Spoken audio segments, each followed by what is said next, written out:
Hello everyone, welcome to this video and welcome to Apna Sapna JRF. मेरा नाम है कोमल और जैसे कि आपको पता है मैं सीएसआईआर नेट लाइफ साइंस के लिए पढ़ाती हूँ।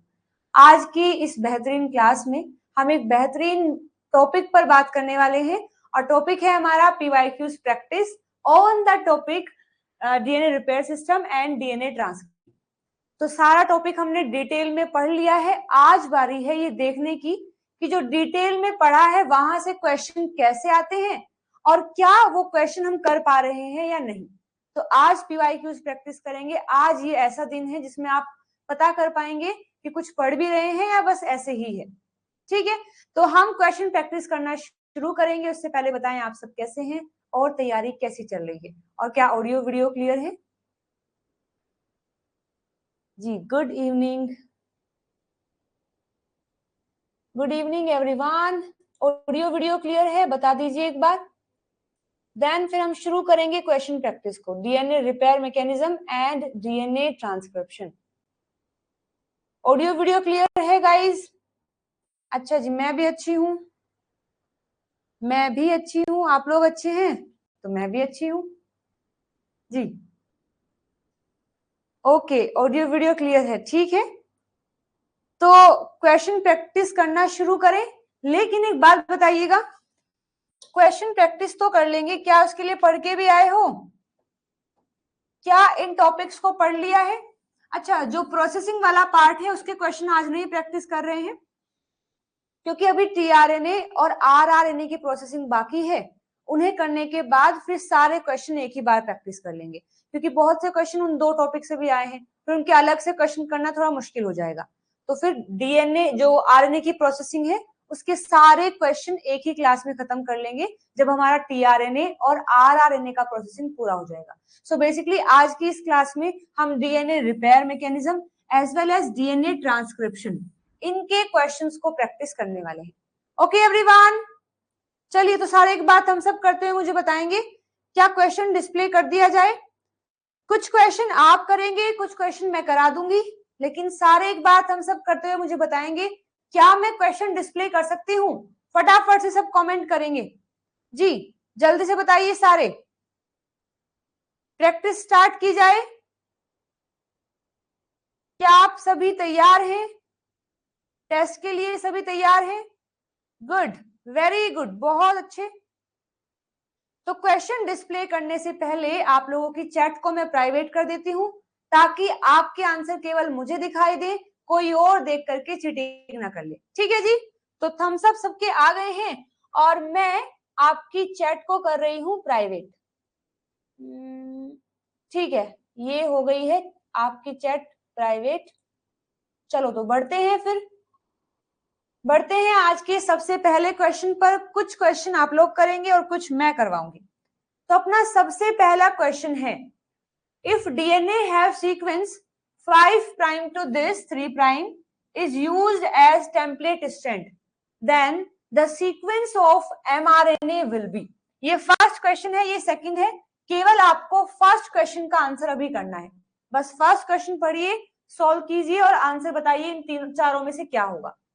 बिल्कुल ध्यान से पढ़ते हुए, आसान क्वेश्चन है लेकिन ध्यान से पढ़ोगे तो ही आसान है।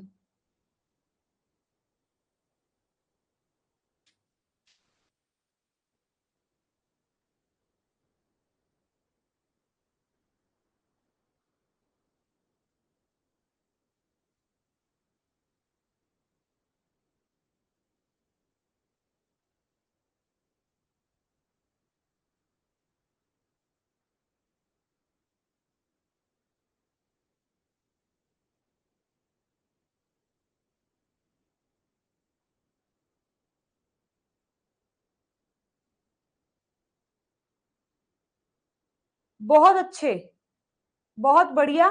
आप लोगों से ये उम्मीद तो नहीं थी कि इतना अच्छा आंसर आप लोग करेंगे। वेरी गुड, बहुत अच्छे।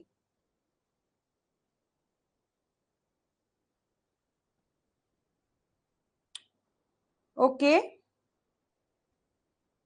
चलिए, सबके आंसर गलत है, सबके आंसर गलत है मेरे हिसाब से। चलो चेक करते हैं कैसे। कहा है if DNA have sequence this, is used as template strand, then the sequence of mRNA will be. मैंने चीख चीख के चिल्ला चिल्ला के आप लोगों को बताया था कि हमेशा जो अपना टेम्पलेट स्ट्रैंड है वो हम रीड करेंगे 3 प्राइम टू 5 प्राइम, तभी तो हमें mRNA 5 प्राइम टू 3 प्राइम मिलेगा। क्या मैंने ये बात नहीं बताई है? आरएनए हो या डीएनए हो, सब फॉर्म होते हैं 5 प्राइम टू 3 प्राइम, है ना, पता है इस बात का। तो अगर ये टेम्पलेट स्ट्रैंड है और आप यहीं से चालू कर रहे हैं तो क्या ये आपका एमआरएनए बनेगा? तो अब अगर आप सीधा इसको ट्रांसक्राइब कर रहे हैं तो ये तो 3 प्राइम टू 5 प्राइम आएगा, बट अपना एमआरएनए तो ऐसे नहीं बनता है। कभी देखा है 3 प्राइम टू 5 प्राइम कुछ बनते हुए? कुछ भी नहीं बनता है, ना डीएनए बनता है ना आरएनए बनता है। तो बी आंसर कैसे हो सकता है बताइए? अगर कहा है कि ये टेम्पलेट स्ट्रैंड है तो टेम्पलेट स्ट्रैंड रीड किया जाता है 3 प्राइम टू 5 प्राइम। बेशक इसमें कैसे भी देके रखा हो, आपको पोलैरिटी याद रखनी है। तो यहां से स्टार्ट करेंगे।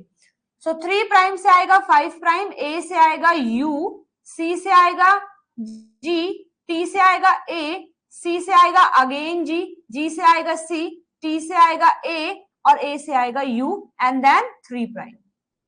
तो एमआरएनए 5 प्राइम टू 3 प्राइम बनता है। तो U G A G, U U G A G C A U. तो क्या आंसर ये नहीं होना चाहिए? बताना एक बार, क्या आंसर ये नहीं होना चाहिए? तुम गलत हो या मैं गलत हूं?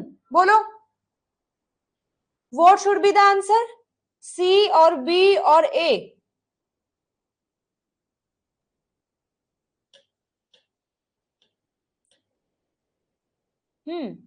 आया समझ? तो ये बात याद रखोगे या नहीं? ठीक है, आगे बढ़िए। Next question number 2।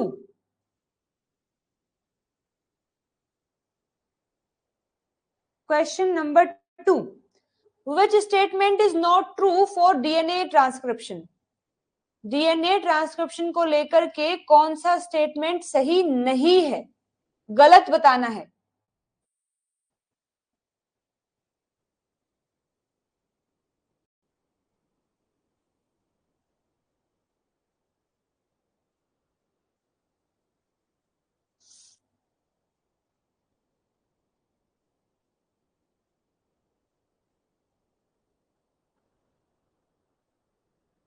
Which statement is not true for DNA transcription?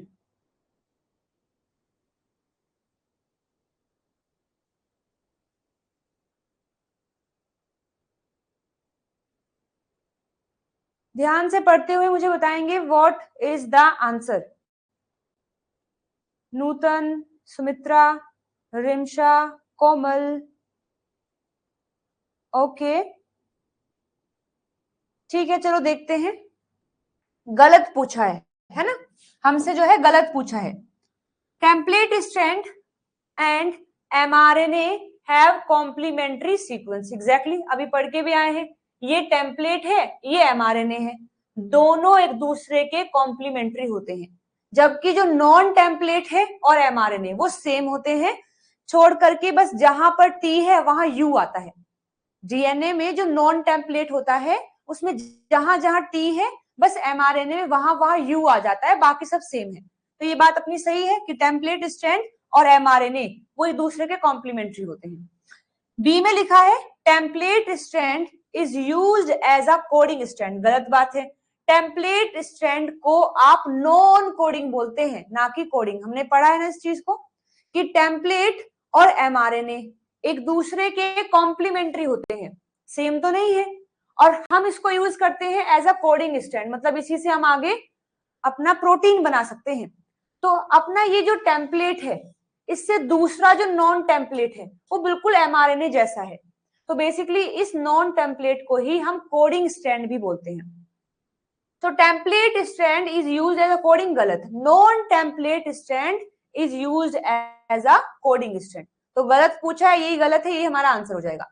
Transcription कहाँ होती है? 5 प्राइम टू 3 प्राइम डायरेक्शन में। And template strand is termed as a antisense strand, बिल्कुल सही, टेम्पलेट स्ट्रैंड को हम एंटीसेंस कहते हैं एंड नॉन कोडिंग कहते हैं, और जो नॉन टेम्पलेट होती है उसको कोडिंग और सेंस कहते हैं। दरअसल इस क्वेश्चन में थोड़ा सा चेंज मैंने किया है, यहां पर खाली सेंस लिखा था, तो अगर यहां खाली सेंस है तो आपके दो आंसर सही निकलते हैं, बी और डी। ये 2004 का क्वेश्चन है, हो सकता है उस टाइम ये मिस्टेक हुई हो, एक्सेप्ट की गई हो, मुझे नहीं पता, थोड़ा सा मॉडिफिकेशन मैंने क्वेश्चन में किया ताकि सही क्वेश्चन की फ्रेमिंग हो जाए। तो एक ही हमें सही करना था, या तो हम यहाँ एंटी लगा सकते थे या फिर नॉन लगा सकते थे, तो ये थोड़ा करेक्शन मैंने किया है क्वेश्चन में ताकि सही एक क्वेश्चन बन जाए। तो अपना आंसर इस क्वेश्चन के लिए हो गया है बी। जो बी है वो गलत बात है, हमसे गलत ही पूछिए, so answer will be second. आगे देखिए क्वेश्चन नंबर थर्ड, बस केवल थर्ड पढ़ेंगे। Reverse transcriptase has both ribonuclease as well as polymerase activities. Ribonuclease activities required for, तो अपना रिवर्स ट्रांसक्रिप्टेज राइबोन्यूक्लियेज भी है और डीएनए पॉलीमरेज भी है। हम कब उसकी राइबोन्यूक्लियेज एक्टिविटी को यूज करेंगे, या फिर हमें कब रिक्वायरमेंट होगी कि अब राइबोन्यूक्लियेज को यूज किया जाए, बताइए।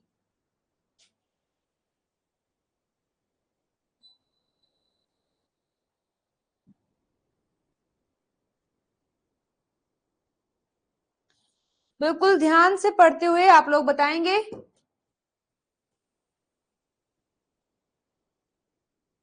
Very good.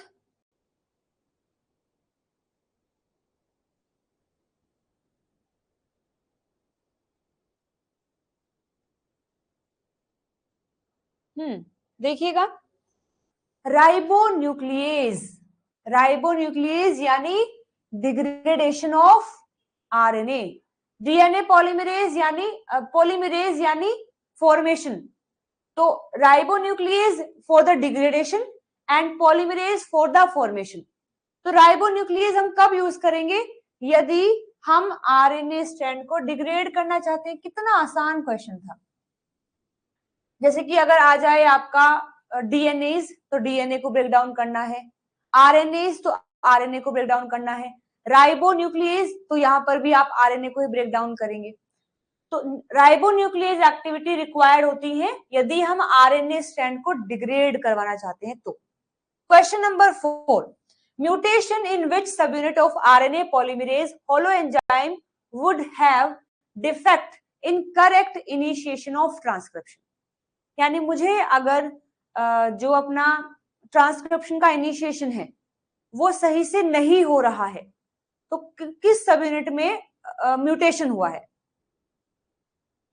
कितना आसान क्वेश्चन है, देखो, है ना आसान, बताएंगे सभी।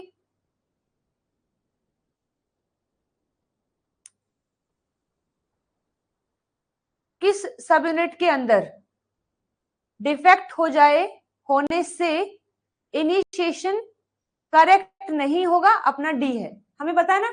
Sigma factor play a very very important role for the recognition of promoter and for the initiation and correct site for the initiation. तो सिग्मा फैक्टर में डिफेक्ट होने से ये चीजें डिफेक्ट हो जाती हैं। Next, which one of the following ensure stable binding of RNA polymerase at the promoter site. कितना आसान question, again sigma factor. Sigma factor ही मेक श्योर करता है कि आरएनए पॉलीमरेज प्रोमोटर पर ही बाइंड करे। तो आरएनए पॉलीमरेज में दो पार्ट होते हैं, आपका core enzyme and sigma factor. जब दोनों कनेक्ट हो जाते हैं तो आप कहते हैं होलो एंजाइम, और जब होलो एंजाइम बन जाता है उसी की ही ड्यूटी है अब कि सही जगह पर उसको आकर के लोड कर देना। तो सिग्मा फैक्टर है। In prokaryotes which subunit of RNA polymerase is released after transcription initiation process. मतलब जब ट्रांसक्रिप्शन का इनिशिएशन हो जाता है तो आरएनए पॉलीमरेज में से कौन सी साइट रिलीज कर दी जाती है। तो बिल्कुल आसान, अगेन सिग्मा फैक्टर, क्योंकि सिग्मा फैक्टर चाहिए होता है इनिशिएशन के लिए। जैसे ही इनिशिएशन हुआ, प्रमोटर का क्लियरेंस हो गया, देन सिग्मा फैक्टर को रिलीज कर दिया जाता है। उसके बाद कोर एंजाइम अकेला इलोंगेशन कर सकता है। तो अगेन अपना आंसर हो गया है सिग्मा फैक्टर। नेक्स्ट क्वेश्चन देखेंगे। इन bacteria heat shock response is primarily controlled by. So bacteria के अंदर अगर हीट शॉक को रिस्पॉन्स करना है, आसपास टेम्परेचर ज्यादा हो गया है और बैक्टीरिया अपने आप को उस चीज से बचाना चाहता है, तो वो कौन से सिग्मा फैक्टर को यूज करेगा, आप बताएं। ये सारी टेबल मैंने ड्रॉ करवाई थी ना, ये सारी टेबल मैंने आपको ड्रॉ करवाई थी, जिसमें हमने अलग अलग सिग्मा फैक्टर के फंक्शंस देखे थे। वेरी गुड, सबको याद है। सिग्मा एस हम कब यूज करते हैं? सिग्मा एस यदि स्ट्रेस या फिर स्टारवेशन कंडीशन हो गई है, आसपास भूखमरी हो गई है, खाने के लिए कुछ नहीं है, तो सिग्मा एस यूज किया जाएगा। सिग्मा 30 कब किया जाएगा? हीट शॉक रिस्पॉन्स के लिए किया जाएगा। अच्छा, सिग्मा ई कब किया जाता है? यदि मुझे एक्स्ट्रा प्लाज्मिक प्रोटीन बनाने हैं, तो एक्स्ट्रा प्लाज्मिक प्रोटीन बनाने के लिए जो एमआरएनए बनता है वो ये सिग्मा ई बनाता है। और सिग्मा 70 क्या है? हाउस कीपिंग है, यानी जब सब कुछ नॉर्मल चल रहा है तो यही बढ़ चढ़ के हिस्सा लेता है और काम करता है। तो हमसे पूछा है heat shock response, so the answer is B. One of the mechanism used by bacteria for adaptation to changed environment is altering transcription of their gene. In this regard, which one of the following response is not found in the bacteria? यदि एक ऐसा mechanism जो bacteria को adapt कराता है, यदि उसके आसपास के एनवायरमेंट में कुछ चेंज आ गया है, तो इस रिगार्ड में कौन सा रिस्पॉन्स बैक्टीरिया के अंदर नहीं होगा? मतलब अगर ये कंडीशन हो गई है तो इनमें से कौन सा काम बैक्टीरिया नहीं करेगा? चलिए बताइए सोच करके।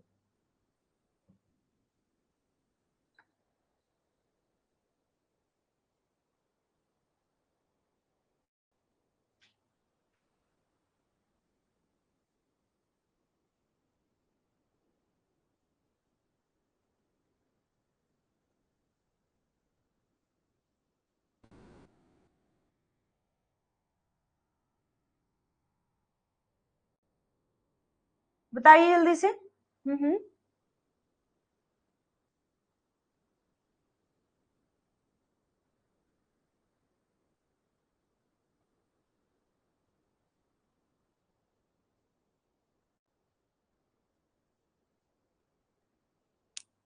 वेरी गुड, बहुत अच्छे। क्योंकि देखो इन्वायरमेंट में चेंज हुआ है तो ऑफ कोर्स उसको नए टाइप के प्रोटीन बनाने पड़ेंगे। प्रोटीन बनाने के लिए एमआरएनए का होना जरूरी है, और एमआरएनए बनाने के लिए सिग्मा फैक्टर का होना जरूरी है। तो वो एंटी सिग्मा फैक्टर कभी नहीं बनाएगा, एंटी सिग्मा फैक्टर कभी नहीं बनेंगे, क्योंकि सिग्मा फैक्टर तो रिक्वायर्ड है। जो भी कंडीशन है, जैसे मैंने बताया ना आपको, कोई भी कंडीशन में अलग अलग सिग्मा फैक्टर चाहिए होते हैं। तो अगर स्टारवेशन हुआ है तो एस सिग्मा एस चाहिएगा, हीट शॉक रिस्पॉन्स करना है तो आपको 32 चाहिएगा। तो अलग अलग कंडीशन में हमें ये चाहिए होते हैं, मतलब ये तो जरूर चाहिएंगे। तो अगर एडेप्टेशन करना है, इन्वायरमेंट में चेंज हुआ है, तो वो कभी भी एंटी सिग्मा फैक्टर नहीं बनाएगा, क्योंकि सिग्मा फैक्टर अगर नहीं होगा तो ट्रांसक्रिप्शन नहीं होगा, ट्रांसलेशन नहीं होगा, प्रोटीन नहीं बनेगा, तो कोपअप कैसे करेगा, है ना। तो डी आंसर आपका सही हो जाएगा। बाकी देखो, a gene with 2 different promoter for expression in different condition, बिल्कुल सही है। कहा है कि एक जीन है जिसमें अलग अलग टाइप के प्रोमोटर हैं और वो अलग अलग कंडीशन में एक्सप्रेस होते हैं, बिल्कुल सही है। Use of different sigma factor for transcription of gene, exactly condition के अकॉर्डिंग कौन सी दिक्कत आई है उसी के हिसाब से वो अलग अलग सिग्मा फैक्टर को यूज करेगा। एक्सप्रेशन ऑफ अल्टरनेट एंड सब यूनिट, अलग अलग सब यूनिट को यूज करेगा, जिसकी भी जरूरत है उसी को यूज करेगा, बट एंटी सिग्मा फैक्टर कभी नहीं बनाएगा। So D is the right answer. आगे बढ़ेंगे next. Presence of sigma factor यानी सिग्मा 70 इन इकोलाई फैसिलिटेट। तो अगर सिग्मा 70 प्रेजेंट है इकोलाई में तो वो क्या करवाएगा? सिग्मा फैक्टर अगर प्रेजेंट है तो वो क्या करेगा? Sequence specific localization of RNA polymerase on the promoter region of gene, बिल्कुल सही है। सिग्मा फैक्टर का काम तो यही है ना कि स्पेसिफिक सीक्वेंस जो होते हैं जीन पर, मतलब कि प्रोमोटर की बात हो रही है, उन पर वो लोकलाइज कर देगा आरएनए पॉलीमरेज को। Phosphorylation of C terminal tail of RNA polymerase, ये सिग्मा फैक्टर का काम नहीं है, सिग्मा फैक्टर का काम ये नहीं है, तो ये नहीं करेगा। इंटरेक्शन ऑफ बीटा सब unit of RNA polymerase with alpha सब यूनिट, मतलब इंटरेक्शन करेगा बीटा सब यूनिट के साथ में आरएनए पॉलीमरेज और अल्फा सब यूनिट के साथ में, ऐसा होता है। सिग्मा फैक्टर एज सच सभी के साथ इंटरेक्ट कर रहा होता है, कोई फिक्स नहीं है। इंटरेक्शन ऑफ ओमेगा सब unit with beta beta dash A2 complex of RNA polymerase. So basically अगर सिग्मा फैक्टर है वहां, तो उसका मेन फंक्शन क्या होगा कि वो सीक्वेंस को स्पेसिफाई करेगा और आरएनए पॉलीमरेज को लोकलाइज कर देगा। सबसे मेन काम तो उसका ये होता है। हालांकि इन सबसे एसोसिएट होकर के वो आता तो है फॉर श्योर, लेकिन मेन फंक्शन तो सीक्वेंस को स्पेसिफाई करके आरएनए पॉलीमरेज को लोकलाइज्ड कर देना है। नेक्स्ट देखिए, a mutation in which one of the following sigma factor may be possible cause for E. coli fail to adapt in response to thermal stress। इस question का answer तो आप ही देंगे, फैब 2022 का क्वेश्चन है, सोचकर बताएंगे क्या आंसर हो सकता है।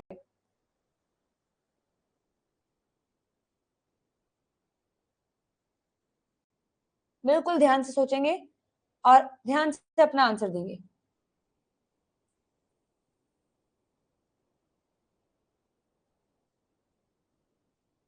कौन से सिग्मा फैक्टर में डिफेक्ट हुआ है कि इकोलाई अपने आप को थर्मल स्ट्रेस से अडेप्ट नहीं करवा पा रहा है। सोचो, थर्मल स्ट्रेस यानी टेम्परेचर यानी हीट, तो हीट शॉक रिस्पॉन्स कौन करता है? सिग्मा 32। तो सिग्मा 32 में डिफेक्ट आया होगा कि अपना इकोलाई रिस्पॉन्ड नहीं कर पा रहा है थर्मल स्ट्रेस में, ठीक है, तो सिग्मा 32 आएगा। आगे बढ़िए, which one of the following statement is not a correct feature of E. coli RNA polymerase। E. coli RNA polymerase के अंदर E. coli RNA polymerase जो यूज किया जाता है उसका कौन सा फीचर नहीं है? इन चारों में से कौन सी बात E. coli RNA polymerase follow नहीं करता है? बताएंगे सभी।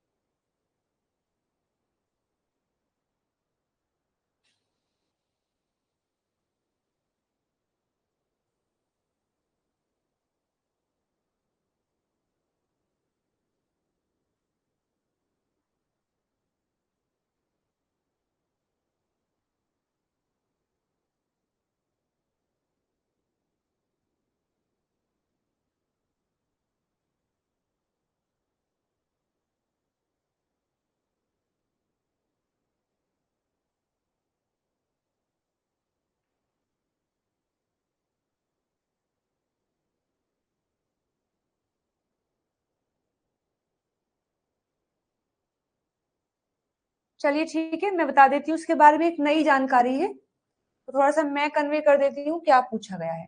देखिएगा, कहा है presence of gamma sigma subunit along with the alpha 2 beta beta dash omega core RNA polymerase is required for promoter recognition। बिल्कुल सही आपने पढ़ा होगा, आरएनए पॉलीमरेज के बारे में हमने खूब अच्छे से पढ़ा है, और हमने पढ़ा है अपना आरएनए पॉलीमरेज अगर होलो एंजाइम की फॉर्म में हम कह रहे हैं तो दो पार्ट होते हैं, एक है अपना core enzyme and second sigma factor.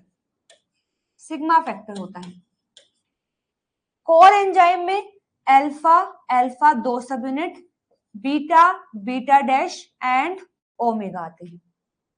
जो सिग्मा फैक्टर होता है वो हेल्प करता है प्रमोटर को रिकॉग्नाइज करने में। जब ये सारे कनेक्ट हो जाते हैं तब होलो एंजाइम बोलते हैं। तो ये कोर एंजाइम अकेला अकेला संभाल सकता है इलोंगेशन को, मतलब इलोंगेशन करने के लिए इसे सिग्मा फैक्टर की जरूरत नहीं होती है। बट यदि प्रमोटर को रिकॉग्नाइज करना है, यदि हमें प्रमोटर को रिकॉग्नाइज करना है एज वेल एज इनिशिएशन करना है तो हमें सिग्मा फैक्टर चाहिएगा, लेकिन जैसे ही इनिशिएशन हो जाता है सिग्मा फैक्टर खुद छोड़ के निकल जाता है। तो कहा है कि अगर हमें प्रोमोटर को रिकॉग्नाइज करना है तो कोर एंजाइम के साथ सिग्मा फैक्टर का होना जरूरी है। सही बात है, लेकिन हमसे गलत पूछा है, मतलब अपना आंसर ये नहीं है। Presence of the sigma subunit along with this RNA polymerase is necessary for RNA chain elongation. नहीं, अभी मैंने आपको बताया है सिग्मा फैक्टर का होना नहीं, मतलब सिग्मा फैक्टर का होना जरूरी नहीं है फॉर द इलोंगेशन। तो ये बात भी सही है, इसने कह दिया कि नॉट नेसेसरी, तो बात सही है लेकिन अपना आंसर नहीं है। Mutation in the beta subunit in its rifampicin resistance जी डिफाइनिंग रीजन, जिसको RRDR बोलते हैं, कन्फर द रिफाम्सिन रेजिस्टेंस। ये क्या होता है RRDR? जो अपनी बीटा सबयूनिट है इसी को बोलते हैं कैटालिटिक सबयूनिट।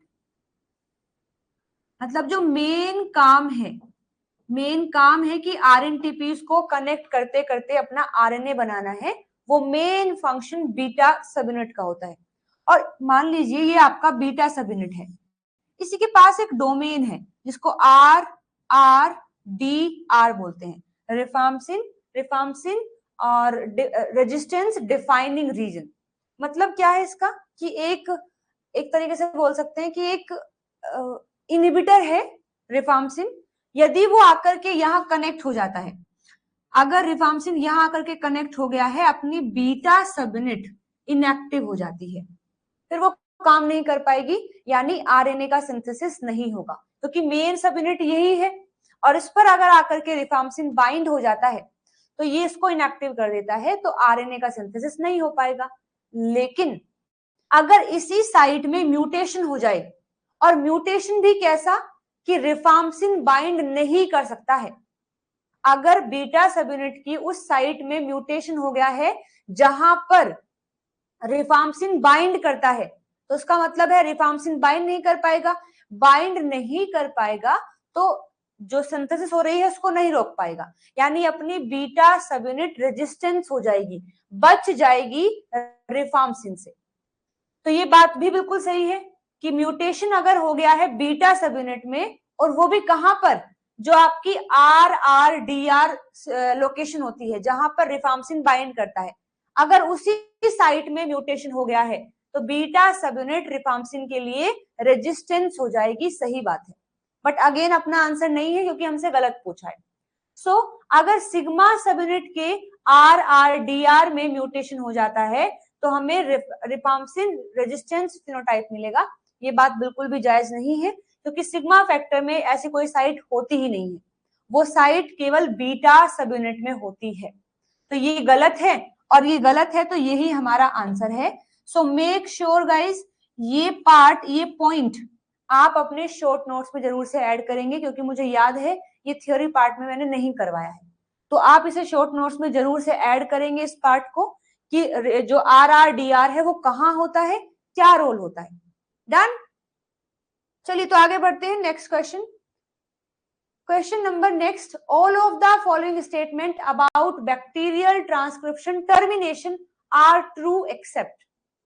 मीन्स बैक्टीरिया के अंदर जो टर्मिनेशन होता है उसके बारे में सारी बातें सही हैं, किसी एक को छोड़ करके आपको यही बताना है कि कौन सी बात जो गलत है। केवल ऊपर वाला क्वेश्चन पढ़ेंगे और आंसर करेंगे।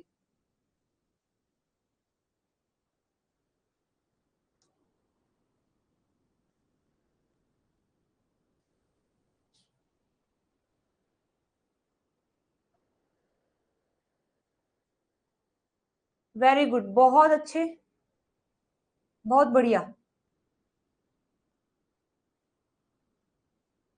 बिल्कुल ध्यान से पढ़ते हुए क्वेश्चन को करना है।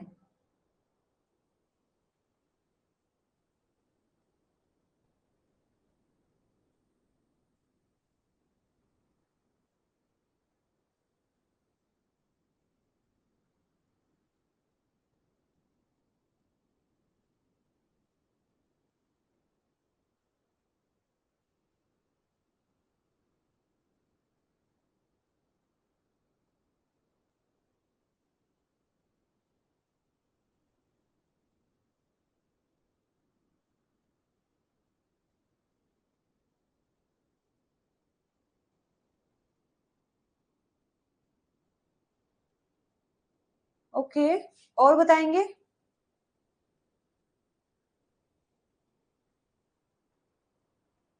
चलो देखते हैं कौन सी बात सही हो सकती है। तो देखिएगा, all of the following statement about bacterial transcription termination are true except. सबसे पहले लिखा है some terminator sequences require rho protein for termination. दो तरीके से होता है, rho dependent and rho independent. Rho dependent में एक रो प्रोटीन हेलिकेज प्रोटीन होता है जो कि हेक्सामेरिक होता है और आरएनए पर मूव करता हुआ 5 प्राइम टू 3 प्राइम मूव करता है। और जो आरएनए डीएनए का हाइब्रिड बना होता है, वहां पर वो जो हाइब्रिड बना है, बीच में जो बॉन्ड बने हैं, उनको हटा देता है। और जैसे ही वो बॉन्ड हटते हैं तो आरएनए पॉलीमरेज डिस्टर्ब हो जाता है और वो डिसअसेंबल हो जाता है, वहीं पर टर्मिनेशन हो जाता है। सो बेसिकली सही बात है, हमें वहां पर भी कुछ सीक्वेंस चाहिए होते जिनको हमने रट, आपको याद हो, RUT सीक्वेंस कहा था। तो अगर हमें रो डिपेंडेंट टर्मिनेशन करवाना है तो दो चीजें जरूरी थी, आपका रो प्रोटीन एंड रट साइट्स। तो रो प्रोटीन इन RUT साइट को रिकॉग्नाइज करता है, मूव करता हुआ 5 प्राइम टू 3 प्राइम, आरएनए पर मूव करता हुआ 5 टू 3 मूव करता है। और जहां डीएनए आरएनए का हाइब्रिड बना है, कहां बनता है? जस्ट आरएनए पॉलीमरेज के पीछे, जस्ट आरएनए पॉलीमरेज के कुछ बेस पेयर पीछे अपना आरएनए डीएनए से एसोसिएट रहता है और ये हेलिकेज है, ये जाकर के उसी आरएनए डीएनए के हाइब्रिड को क्लीव कर देता है, तोड़ देता है। और जैसे ही वो टूटता है तो जर्क आता है, अपना आरएनए पॉलीमरेज अलग हो जाता है और वहीं पर टर्मिनेशन हो जाता है। यानी ये बात तो सही है तो हमारा आंसर तो नहीं है। After that inverted repeat and T rich non template strand define intrinsic termination. बिल्कुल सही बात है। कैसे? इंट्रिंसिक टर्मिनेशन होता है जो रो इंडिपेंडेंट है, मतलब बाहर से किसी प्रोटीन की रिक्वायरमेंट नहीं है फॉर द टर्मिनेशन, अंदर ही कुछ ऐसे सीक्वेंस है जो टर्मिनेशन करवा देते हैं, उसी को बोलते हैं इंट्रिंसिक टर्मिनेशन। और इंट्रिंसिक टर्मिनेशन करने के लिए हमें इंट्रिंसिक टर्मिनेटर्स की रिक्वायरमेंट होती है। वो क्या होते हैं? एक इन्वर्टेड रिपीट होते हैं जिनको ट्रांसक्राइब जब हो जाते हैं तो वो एक हेयर पिन स्ट्रक्चर बना देते हैं, हेयर पिन के स्ट्रक्चर बना देते हैं। और ये जो टी रिच है वो नॉन टेम्पलेट में होते हैं। याद रखेंगे आप, हमने पढ़ा था ना कुछ ऐसा कि ऐसे हेयर पिन बनता है और फिर यहाँ पर पोली यू कंडीशन आती है। अब आप खुद देखिए पोली यू कंडीशन कब आएगी? जब टेम्पलेट पर पोली ए होगा, है ना? जब टेम्पलेट पर पोली ए होगा तभी तो हमारे एमआरएनए पर पोली यू आएगा। और अगर टेम्पलेट पर पोली ए है तो आप खुद देखो नॉन टेम्पलेट पर क्या होगा? टी आएगा। टेम्पलेट पर, जो टेम्पलेट है उस पर अगर पोली ए है तभी तो एमआरएनए पर पोली यू आए हैं। और अगर टेम्पलेट पर पोली ए है तो नॉन टेम्पलेट पर पोली टी होंगे। तो सही है, ऐसे तो लिखा है कि इन्वर्टेड रिपीट इस हेयर पिन को बनाते हैं, मतलब आपस में कॉम्प्लीमेंट्री होकर के हेयर पिन बना देते हैं। और टी रिच होता है नॉन टेम्पलेट पर, तब जाकर के इंट्रिंसिक टर्मिनेशन होता है। सही बात है, तो सही है तो अपना आंसर नहीं है। रो डिपेंडेंट टर्मिनेटर्स में पोजेस इन्वर्टेड रिपीट एलिमेंट। बिल्कुल सही है। ऐसा नहीं है कि अगर हम रो डिपेंडेंट करवा रहे हैं टर्मिनेशन तो वहां पर इन्वर्टेड रिपीट नहीं होते हैं, वहां भी हो सकते हैं। वैसे भी मे लगा दिया गया है, पॉसिबिलिटी होती है। Nurse A is necessary for intrinsic transcription termination, ये बात सही नहीं है।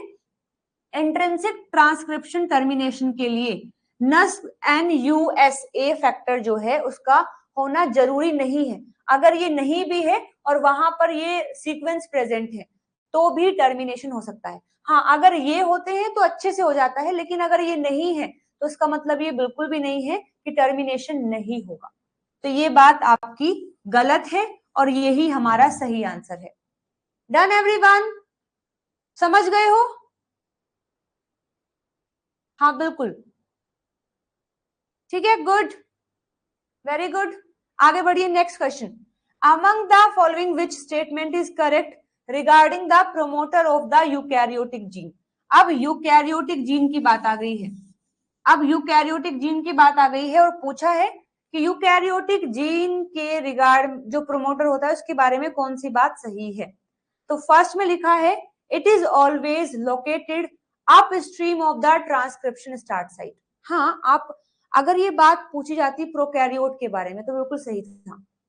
हमने पढ़ा है कि प्रोकैरियोट के अंदर हमेशा जो प्रमोटर होता है वो अपस्ट्रीम पर होता है, -10, -35, और थोड़ा बहुत अगर वेरिएशन है भी तो वो अपस्ट्रीम पर, यानी जो स्टार्ट साइट होती है +1 जो साइट होती है उससे पहले पहले ही हो जाती है। बट हमने यूकैरियोट के अंदर देखा अलग अलग टाइप के हमें प्रमोटर देखने को मिले हैं, कुछ अपस्ट्रीम पर भी हैं, कुछ डाउन डाउन पर भी हैं, और कुछ दोनों पर भी होते हैं। तो आप ये नहीं कह सकते कि ये हमेशा ही अपस्ट्रीम पर होता है। हमने कुछ देखे हैं कि डाउन स्ट्रीम पर भी है, कुछ हमने ऐसे देखे हैं कि डाउन पर भी है और अप पर भी है, यानी जो स्टार्ट साइट होती है उसको भी एक तरीके से ओवरलैप कर रहे होते हैं। तो ये बात, अगर ये ऑलवेज जो वर्ड आया ना, इसने इस चीज को गलत कर दिया है, हमसे सही पूछा है, यानी ये अपना आंसर नहीं होगा। It is located down stream of the translation start site, मतलब जो ट्रांसलेशन की स्टार्ट साइट है उसके डाउन स्ट्रीम होता है, नॉट ऑलवेज, हो भी सकता है नहीं भी, फिर भी इसको एक बार पेंडिंग में रखते हैं। Different promoter element are recognized by different RNA polymerase, ये इससे भी सही बात आई है। हमने खुद पढ़ा है आरएनए पॉलीमरेज 1, 2, 3, इनके अलग अलग टाइप के प्रमोटर होते हैं। हालांकि जो आरएनए पॉलीमरेज 3rd है उसके 3 अलग टाइप के प्रमोटर होते हैं। तो ये बात बिल्कुल सही है कि डिफरेंट प्रमोटर रिकॉग्नाइज किए जाते हैं डिफरेंट टाइप के आरएनए पॉलीमरेज से। After that promoters are recognised due to their different secondary structure, ऐसा कुछ नहीं होता है, प्रमोटर का कोई सेकेंडरी स्ट्रक्चर नहीं होता है, वो तो डीएनए की स्ट्रक्चर है स्ट्रेट फॉरवर्ड। तो अपना सही आंसर हो जाएगा सी, सही पूछा है और सी आपका सही आंसर है। चलिए आगे बढ़ते हैं next ji, which is correct for termination of transcription in eukaryotes, eukaryotes के ट्रांसक्रिप्शन टर्मिनेशन के बारे में कौन सी बात सही है, आगे ध्यान से पढ़ेंगे और तभी अपना आंसर करेंगे।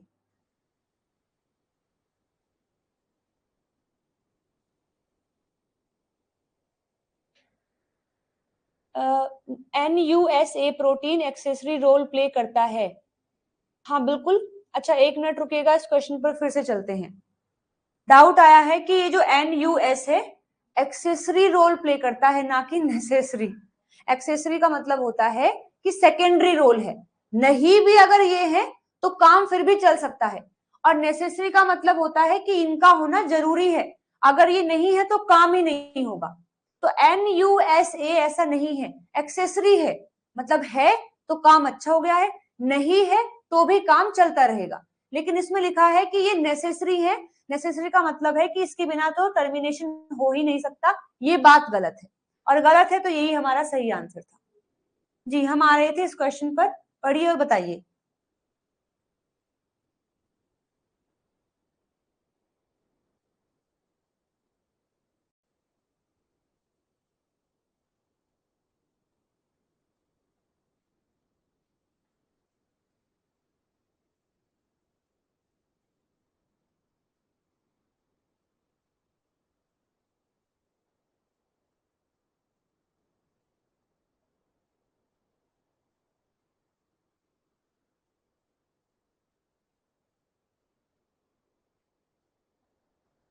जी बताएंगे बिल्कुल सोच करके अच्छे से, क्या लगता है।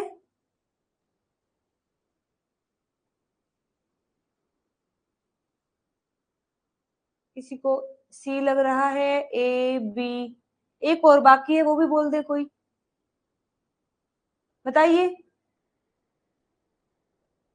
यूकैरियोट के टर्मिनेशन के बारे में पूछा है, यूकैरियोट के टर्मिनेशन के बारे में पूछा है, तो थोड़ा पूरा मैकेनिज्म याद करते हुए सोचकर देखो। हमने पढ़ा था कि मान लीजिए ये अपना टेम्पलेट स्ट्रैंड है, मान लेते हैं ये है अपना टेम्पलेट स्ट्रैंड, यहाँ 5 प्राइम टेम्पलेट है तो यहाँ 3 प्राइम होगा और यहाँ होगा 5 प्राइम, तो यहाँ 5 प्राइम बनेगा अपने mRNA का, और ये ऐसे बनता जा रहा है। 3 प्राइम अभी बन के नहीं आया, 3 प्राइम कब बनता है, जब पूरा टर्मिनेशन हो जाता है। तो हमने पढ़ा था जब अपने टेम्पलेट में पोली ए सिग्नल आते हैं, जब अपने टेम्पलेट में पोली ए सिग्नल आते हैं तो ऐसा नहीं कि वहीं पर चीजें रुक जाती हैं, अपना आरएनए पॉलीमरेज आराम से इन साइट को भी ट्रांसक्राइब करता है। जैसे ही ये पॉली ए सिग्नल ट्रांसक्राइब हो जाते हैं तो आरएनए पॉलीमरेज का जो सीटी डोमेन था उस पर फॉस्फेट लग जाता है सेरीन 2 पर, और जैसे उसके सेरीन 2 पर फॉस्फेट लगता है तो प्रोसेसिंग एंजाइम आए थे।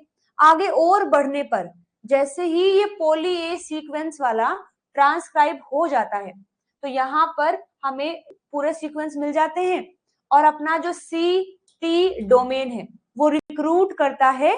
किसको रिक्रूट करेगा? जो कि पॉली एडिनाइलेशन करवाएगा। याद है 2 फैक्टर पढ़े थे जो दोनों साथ में आते हैं, वो आकर के यहाँ बाइंड हो जाते हैं। दोनों यहाँ बाइंड होते हैं। स्टिमुलेशन होने के बाद फिर cleavage factor 1 and cleavage factor 2 आते हैं जो आकर के कट कर देते हैं, तो अपना एमआरएनए वहीं पर कट हो जाता है और आरएनए पॉलीमरेज आगे बढ़ करके और एमआरएनए बनाता रहता है। हालांकि ये कट हो गया है, ये फिर भी बनता जाता है, और जैसे ही कट हो जाता है फिर वहां पर पॉली ए पॉलीमरेज आता है जो आकर बहुत सारे एडेनिन जो है यहाँ लगा देता है। ठीक है, तो देखो टर्मिनेशन अभी तक नहीं हुआ है। टर्मिनेशन कब कहते हैं? जब आरएनए पॉलीमरेज टेम्पलेट स्टैंड पर से हट गया है तब हम कहते हैं टर्मिनेशन। अब आप खुद देखो, टर्मिनेशन अभी तक नहीं हुआ लेकिन पॉली एडिनाइलेशन हो गया है, तो हम क्या कहेंगे? Terminate after polyadenylation site. जिस साइट पर मुझे पॉली ए लगाना है उसे बोलते हैं पॉली एडिनाइलेशन साइट। उसके बाद टर्मिनेशन होता है, क्योंकि वो साइट तो अपनी बन के लग भी गए हैं, अभी तक टर्मिनेशन नहीं हुआ है। ठीक है, तो आप प्रायर तो बिल्कुल भी नहीं कह सकते। ऐसा नहीं कह सकते हैं कि टर्मिनेशन पहले ही हो गया है और पॉली ए जो है बाद में लग रहे हैं, नहीं। टर्मिनेट ड्यूरिंग भी नहीं होगा, and terminate after polyadenylation site. ये लग गए हैं उसके बाद कहीं आगे जाकर के टर्मिनेशन होता है, और ये जो एक्स्ट्रा एमआरएनए बनता है ना, इसको डिग्रेड करवा दिया जाता है। ऐसे कुछ पढ़ा था हमने, रिमेंबर? ऐसे कुछ पढ़ा था? हाँ जी बिल्कुल। So terminate after polyadenylation site. तो आंसर क्या होना चाहिए? आंसर होगा आपका third option is the right answer. आगे देखिए next question. In plant if the sequence 5' to this is transcribed using the opposite strand as template, the sequence of corresponding mRNA will be। ध्यान से करेंगे, पहले एक question आया था कुछ इसके जैसा ही।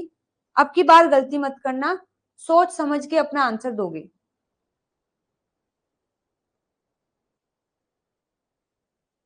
गुड, अगर याद आ रहा है तो बहुत अच्छी बात है।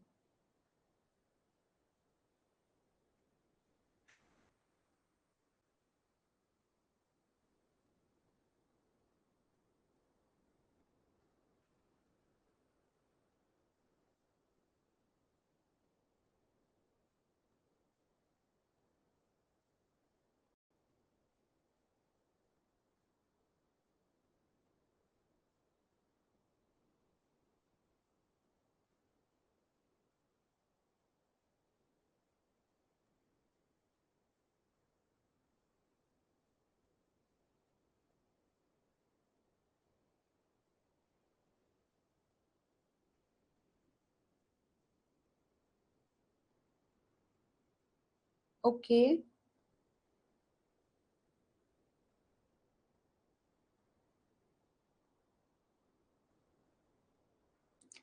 देखिए, चेक करते हैं एक बार क्या सही आंसर होगा। एक प्लांट में if the sequence 5' to this 3' is transcribed using the opposite strand as template, किसी दूसरे स्ट्रैंड को हमने एज अ टेम्पलेट यूज किया और इसको बना लिया है, the sequence of corresponding mRNA will be।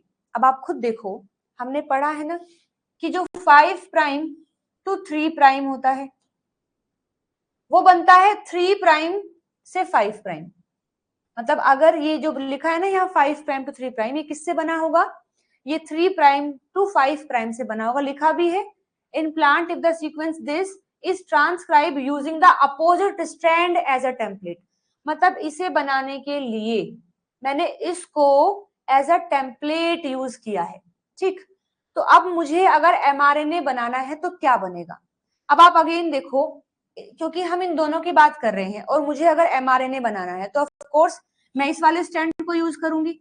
इसको यूज करके मैं 5 प्राइम टू 3 प्राइम फिर बनाऊंगी। 5 प्राइम टू 3 ये भी इससे बना है और ये भी इससे बना है, तो ये दोनों स्ट्रैंड इसके तो कॉम्प्लीमेंट्री हैं, बट आप आपस में तो सेम हो गए ना। बट बस फर्क इतना है कि ये डीएनए का है, ये आरएनए का है, तो सेम रहेगा। बस जो यहाँ पर टी है ना, वो यहाँ आपको यू से रिप्लेस करना है। तो 5 प्राइम चल रहे हो, जी है, ए है, फिर यू आएगा। तो अब देखो जी ए यू, जी ए यू, फिर जी रहेगा, जी रहेगा, सी रहेगा, then A, then C, then G, then A, then U. So answer जो है आपका बी होना चाहिए। यस और नो, बी होना चाहिए या नहीं? हाँ, आप में से कईयों का बी ही आंसर था, लेकिन लगभग गलत भी थे। तो इन क्वेश्चन पर थोड़ा और ध्यान देंगे, इन क्वेश्चन पर थोड़ा और ध्यान देना है। ये क्वेश्चन होते तो आसान है, लेकिन लगते हैं कि मतलब लगते हैं थोड़े से आसान, बट थोड़े से ट्विस्टिंग फॉर्म में तो होते हैं। तो अदरवाइज ना लेते हुए आप इनको ध्यान से पढ़ के तभी सोल्व करेंगे। आगे बढ़े। Promoter for RNA polymerase third are located at. RNA polymerase third का प्रमोटर कहां प्रेजेंट होता है? कहां प्रेजेंट होता है?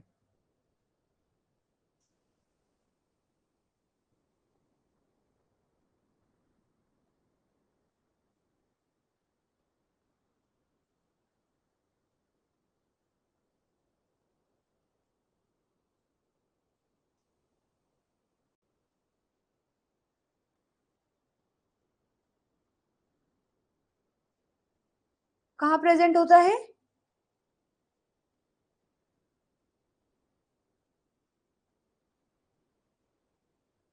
With in the transcribed sequence. भूल गए? अभी शायद कल ही तो पढ़ा था हमने, कल ही तो पढ़ा था। क्योंकि जो अपना आरएनए पॉलीमरेज थर्ड है, उसका प्रमोटर कहाँ होता है? डाउन स्ट्रीम पर प्रेजेंट होता है ना, डाउन स्ट्रीम पर, मतलब स्टार्ट साइट के बाद भी प्रेजेंट है। तो वहीं से ही अपना जीन ट्रांसक्रिप्शन करना शुरू कर देता है। तो प्रमोटर वाला रीजन ट्रांसक्राइब जीन के ही अंदर आ जाता है। तो C is the right answer. Done. Which eukaryotic RNA polymerase transcribe tRNA gene? इनमें से कौन सा ट्रांसक्राइब जीन के लिए यूज किया जाएगा? हाँ बिल्कुल, यही पढ़ा था हमने, बॉक्स ए बॉक्स बी। तो टीआरएनए जीन को ट्रांसक्राइब करने के लिए हमें कौन चाहिए होता है? देखो कितना आसान question, RNA polymerase third. RNA polymerase third, इसका भी टेबल हमने पढ़ा है, इसके लिए भी टेबल हमने पढ़ा है कि पॉलीमरेज थर्ड पर होगा। आगे देखो next question. Genetic studies demonstrate that TBP, Tata binding protein, mutant cell extract are deficient in transcription of gene from all three promoters, class 1, 2 and 3. Following statement describe characteristics feature of TBP. तो सोचकर बताइए और पूछ देखिए, आपसे पूछा है not correct, तो सोचकर बताएंगे।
चलो देखते हैं।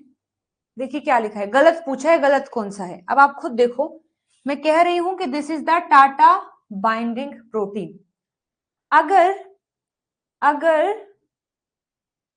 ऐसा कोई प्रमोटर है जिसमें टाटा है ही नहीं, तो क्या वहां टीबीपी ऑपरेट करेगा? बिल्कुल नहीं। क्या लिखा है फोर्थ में देखिए, TBP operate at all promoter regardless of their Tata content. ये बात गलत है। टाटा बाइंडिंग प्रोटीन केवल टाटा बॉक्स पर बाइंड करता है। अगर टाटा बॉक्स नहीं है तो टीबीपी का बाइंडिंग नहीं होगा। तो डी तो हो गया गलत, हमसे गलत ही पूछा है, तो अपने आंसर में डी तो होना चाहिए। तो डी यहां भी है, यहां भी है, यहां भी है, हम अपने डी ऑप्शन को कट कर सकते हैं। TBP is involve in recognising the TATA box. बिल्कुल सही। टीबीपी किस चीज में इन्वॉल्व किया जाता है? टाटा बॉक्स को फाइंड करने में। यानी सी सही है। सी सही है तो हमारे आंसर में नहीं होना चाहिए। ये हमने पहले ही कट कर दिया था, ये भी कट हो गया है। अब हमारे पास बचा ए और बी, दोनों को देखते हैं। TBP is not required for transcription of archaeal gene. जो अपने आर्की बैक्टीरिया हैं इस मामले में यूकैरियोट जैसे हैं। इस मामले में वो यूकैरियोट जैसे हैं। हमने देखा बैक्टीरिया के अंदर सिग्मा फैक्टर ही टाटा बॉक्स से बाइंड कर जाता है, टाटा जो सीक्वेंस था वहां पर। लेकिन यूकैरियोट के अंदर टाटा बाइंडिंग प्रोटीन होता है जो ट्रांसक्रिप्शन फैक्टर डी का पार्ट है।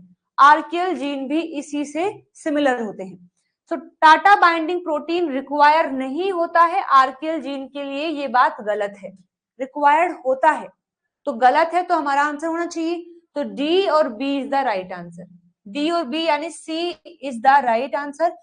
मेक श्योर आप इस पॉइंट को जरूर अपने शॉर्ट नोट्स में ऐड करेंगे कि archaeal gene need TATA binding protein for the transcription. आगे, TATA binding protein is considered as a universal basal transcription factor. बिल्कुल सही, क्योंकि लगभग जो प्रोमोटर होते हैं उनके पास टाटा बॉक्स होता है। टाटा बॉक्स रिकॉग्नाइज किया जाता है टाटा बॉक्स प्रोटीन से ही, जो टाटा बाइंडिंग प्रोटीन है, तो इसको कंसिडर किया जाता है as a universal basal transcription factor. तो ए सही है, ए सही है और सी सही है, तो ये तो हमारे आंसर नहीं होंगे, बी और D is the right answer.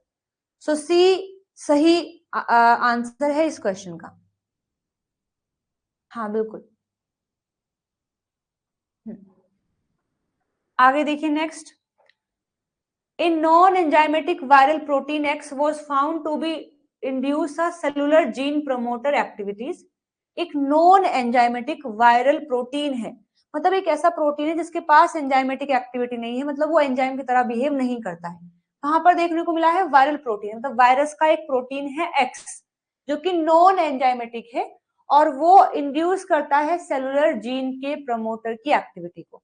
मतलब मान लीजिए ये कोई भी सेल है और ये इसका जीन है, ये है प्रमोटर, तो इस प्रमोटर की एक्टिविटी को इंड्यूस करता है ये एक्स प्रोटीन।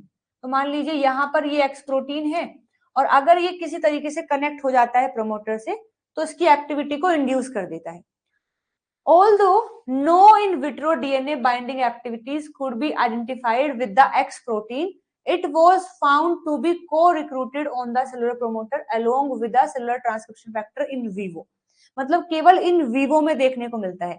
अगर ये सेम एक्सपेरिमेंट हम इन विट्रो यानी लैब में कराते हैं तो ऐसा कुछ देखने को नहीं मिला है, लेकिन अगर इन विवो कंडीशन में हम चले जाते हैं तो देखो, although no in vitro DNA binding activities could be identified with X protein, it was found to be co-recruited on the cellular promoter along with the cellular transcription factor in vivo। So which one of the following statement seems to be the best interpretation of the above finding? तो आपको क्या लगता है X के बारे में कौन सी बात सही हो सकती है इतना सब कुछ जानने के बाद? तो बताइए।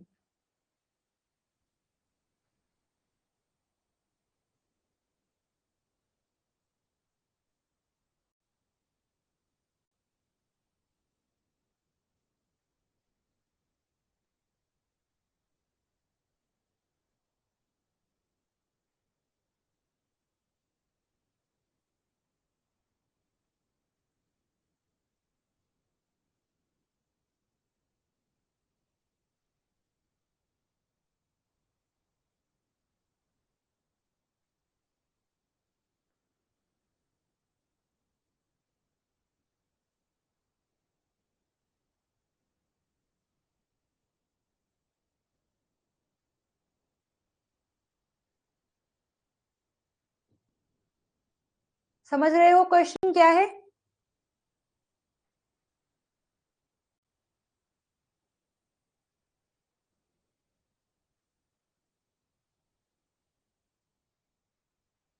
चलिए देखिएगा, समझते हैं कि क्या हो सकता है। अब आप खुद देखो, पहली बात लिखी है कि X is a DNA binding protein. अगर खाली इतनी ही बात होती कि जो X है वो एक डीएनए से बाइंड करने वाला प्रोटीन है, तो चाहे इन विवो हो चाहे इन विट्रो हो, उसे तो बाइंड करना चाहिए था।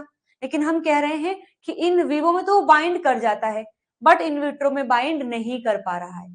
तो हम कहेंगे कि ठीक है, डीएनए बाइंडिंग प्रोटीन तो हो सकता है, बट अगर यही बात है तो उसे बाइंड करना चाहिए था। केवल इतनी बात कहना इनफ नहीं है फॉर द कि x is the DNA binding protein. हाँ, वो तो हमें पता ही है, डीएनए से बाइंड कर रहा है, क्योंकि हमने कहा ना कि सेलुलर जीन प्रमोटर को एक्टिव कर रहा है। तो of course DNA binding protein तो है, बट ये जो एक्टिविटी देखने को मिली है, इसका कोई कंक्लूजन इस बात से नहीं निकल रहा है। तो ये तो आंसर नहीं है। सी में देखो क्या लिखा है, ये जो एक्स है मॉडिफाई करता है chromatin for transcription activation.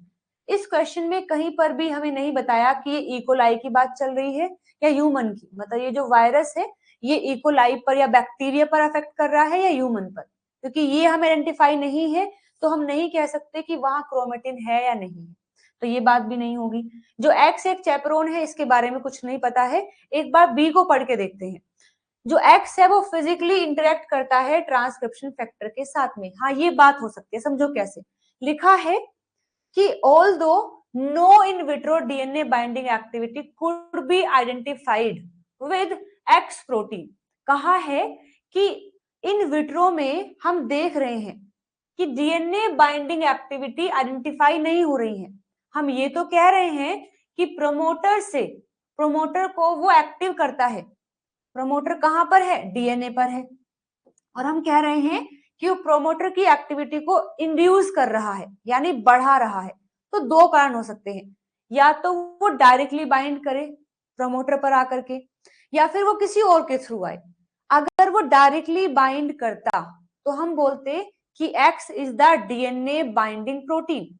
But in vitro में हमें कुछ ऐसा देखने को नहीं मिला है। कहा है in vitro DNA binding activity could be identified with x protein, no in vitro DNA binding, मतलब इन विट्रो में कोई भी डीएनए बाइंडिंग एक्टिविटीज हमें देखने को नहीं मिली है। तो डीएनए बाइंडिंग प्रोटीन तो ये नहीं है। अब अगर वो डीएनए से बाइंड नहीं कर रहा है तो प्रमोटर की एक्टिविटी को कैसे इंड्यूस करता है, चलो समझते हैं।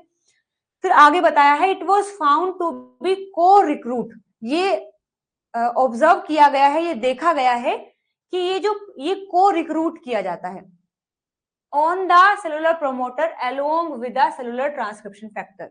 यानी ऐसा है कि ये किसके साथ को रिक्रूट किया गया है। मान लीजिए ये है आपका कोई भी ट्रांसक्रिप्शन फैक्टर, जब ये आया है इसके साथ में एक्स आता है। को रिक्रूट का मतलब है उसके साथ में आ रहा है।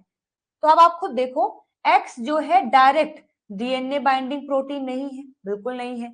ये भी प्रोटीन है, ये भी प्रोटीन है, तो ये प्रोटीन बाइंडिंग डोमेन होता है इसके पास। मतलब ये प्रोटीन से बाइंड करता है, फिर अपना ये प्रोटीन इससे बाइंड करता है, तब जाकर के एक्स स्टिमुलेट करता है प्रमोटर को, ताकि वहां पर ट्रांसक्रिप्शन हो सके। तो हम कहेंगे कि जो एक्स है वो फिजिकली इंटरेक्ट करता है ट्रांसक्रिप्शन फैक्टर के साथ में, और तब जाकर के वो प्रमोटर की एक्टिविटी को इंड्यूस कर रहा है। So answer should be B. Okay everyone, जो डेटा दिया है आप देख सकते हैं, डेटा के हिसाब से बिल्कुल डायरेक्टली हमें पता लग रहा है। पहला स्टेटमेंट तो इस बात से गलत हो गया है। कहा है कि इन विट्रो में कोई डीएनए बाइंडिंग एक्टिविटी नहीं देखने को मिली, तो मतलब वो डीएनए बाइंडिंग प्रोटीन तो नहीं है। फिर हमें क्वेश्चन में मेंशन नहीं किया है कि ये बैक्टीरिया की बात हो रही है या फिर ह्यूमंस की बात हो रही है, मैमल्स की बात हो रही है, या कि यूकैरियोट की बात हो रही है। तो हम इस चीज को नहीं मान सकते कि क्रोमेटिन है या नहीं है। इसके बाद चैपरोन और इसमें से बात आ सकती है। अब इसके ज्यादा सबूत है हमारे पास, क्योंकि लिखा है कि it was found to be co recruited on the cellular promoter along with the transcription factor, तो वो इसी से ही कनेक्ट है। So B is the right answer. चलिए आगे बढ़े नेक्स्ट क्वेश्चन पर। In order to study the transcription factor second H It was cloned from a large number of human subject. Surprisingly, the subject having mutation in transcription factor second H also show defect in their DNA repair system. मतलब हमने देखा कि अगर transcription factor second H में defect हो गया है तो बेसिकली डीएनए के रिपेयर सिस्टम में भी डिफेक्ट देखने को मिल रहा है. Given below are the explanation. इसका कारण बताया है, एक्सप्लेन किया है कि क्या है. अब आपको बताना है कि सही आंसर क्या हो सकता है. पढ़िए और बताइए.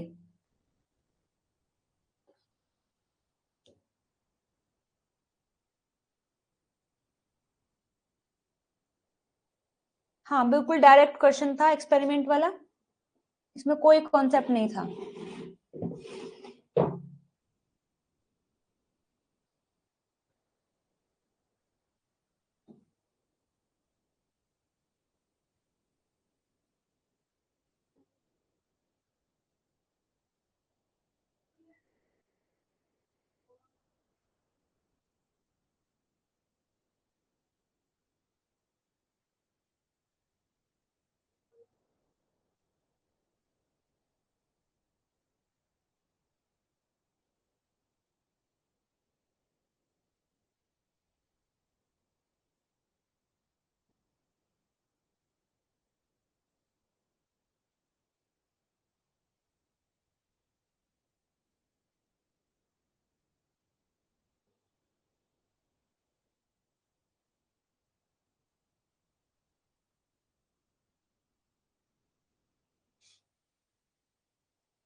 डन.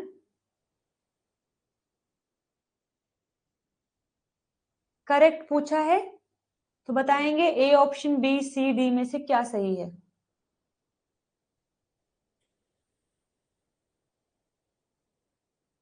चलिए ठीक है, समझते हैं कि क्या हो सकता है. कभी कभी तुम दिमाग लगा देते हो, कभी कभी बिल्कुल नहीं लगाते हो. ये भी तो बिल्कुल डायरेक्ट ही क्वेश्चन लग रहा है. चलो देखो. In order to study the transcription factor this, H के बारे में हम पढ़ रहे हैं. तो देखो ये तो हमने पढ़ा है, मैंने आप लोगों को पढ़ाया है. ट्रांसक्रिप्शन फैक्टर सेकंड एच जो होता है वो मदद करता है एज अ हेलिकेज एक्टिविटी करके और काइनेज एक्टिविटी करके. ये तो हम पढ़ चुके हैं. हेलिकेज में क्या करता है, ओपन कॉम्प्लेक्स बनाता है, यानी डीएनए के स्ट्रैंड को सिंगल स्ट्रैंड बनाता है ताकि ट्रांसक्रिप्शन हो सके. As well as kinase activity करता है. काइनेज एक्टिविटी में क्या करेगा, अपना जो सीटी डोमेन है, सीटी डोमेन के फिफ्थ वाले सेरीन पर, जो फिफ्थ वाला सेरीन है उस पर फोस्फेट लगा देता है, जिससे प्रमोटर का स्केप या फिर क्लियरेंस हो जाता है. तो दो काम करता है. इसमें क्वेश्चन में एक चीज और कह दी गई है. कहा है कि यदि हम ट्रांसक्रिप्शन फैक्टर सेकंड एच में म्यूटेशन देख रहे हैं, इसमें कहा कि a large number of human subject लिए हैं, मतलब बहुत सारा सैंपल लिया है हमने, और हमने देखा कि जिसमें भी ट्रांसक्रिप्शन फैक्टर सेकंड एच में म्यूटेशन हुआ है उन्हीं के डीएनए रिपेयर सिस्टम में भी डिफेक्ट हुआ है.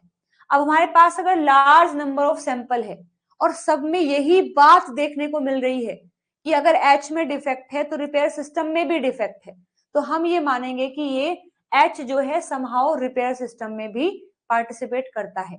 क्योंकि अगर एक दो में ऐसा हुआ है, मानो हमने दो सैंपल लिए हैं और दो में ऐसा देखने को मिला कि एक तरीके से हम रिपेयर नहीं कर पा रहे हैं कि ट्रांसक्रिप्शन फैक्टर एच में डिफेक्ट हुआ है, तो हम इसको कोइंसिडेंटली मान सकते हैं कि हो सकता है उसी टाइम पर उसमें म्यूटेशन हुआ हो सकता है उसी टाइम पर रिपेयर सिस्टम में म्यूटेशन हुआ हो. बट अगर खुद कहा है a large number of human subject, हमने बहुत बड़ा सैंपल लिया है और सब में surprisingly the subject having mutation in H also show the defect in their DNA repair system, तो अब हम कह सकते हैं कि समहाउ एच एसोसिएट है डीएनए रिपेयर सिस्टम के साथ में भी, है ना. अब देखो, DNA damage is always associated with transcription inhibition. हालांकि ऑफ टॉपिक से ये दे दिया है बट फिर भी देखते हैं.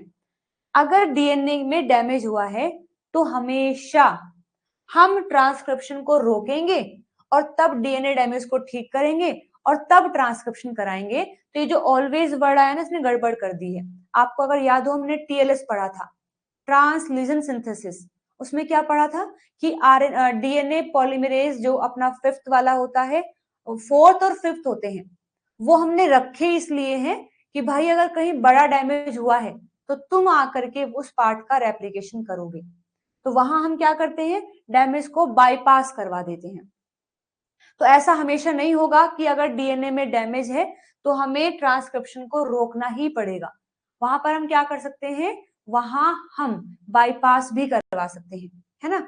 तो ए बात तो हो गई है गलत, ए गलत है।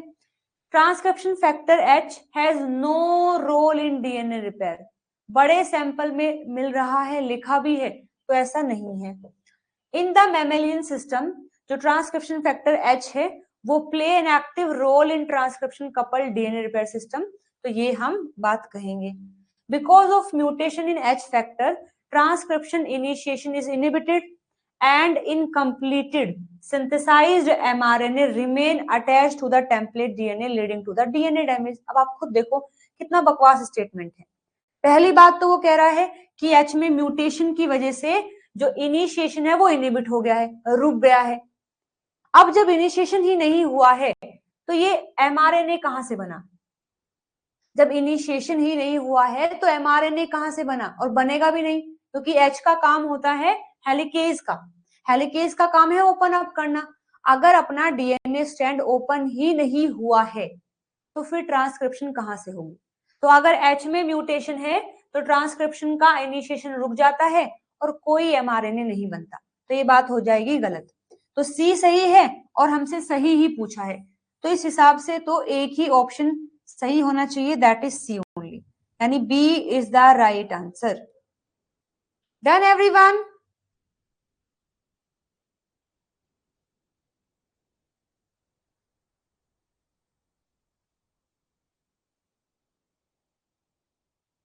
चलो आगे बढ़े।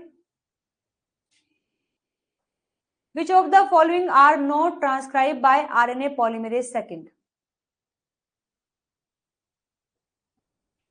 मैम क्लास में हमने डाउट किया था कि ट्रांसक्रिप्शन फैक्टर एच के पास रिपेयर सिस्टम होता है क्या? तो आपने मना किया था। अच्छा, वो क्लास फिर से खोल के देखना माही, मैंने मना किया था या मैंने ये कहा था कि मेन तो 2 ही होते हैं, रिपेयर सिस्टम के बारे में नहीं पता है। ठीक है, तो यहां भी क्वेश्चन के हिसाब से हमने पढ़ा है। बेसिकली हम यही देखते हैं कि एच के पास 2 एक्टिविटी है मेन, अगर हम केवल ट्रांसक्रिप्शन के रिगार्ड में बात करें तो।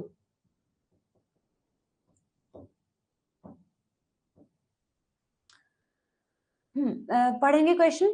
विच of the following are not transcribe by RNA polymerase second?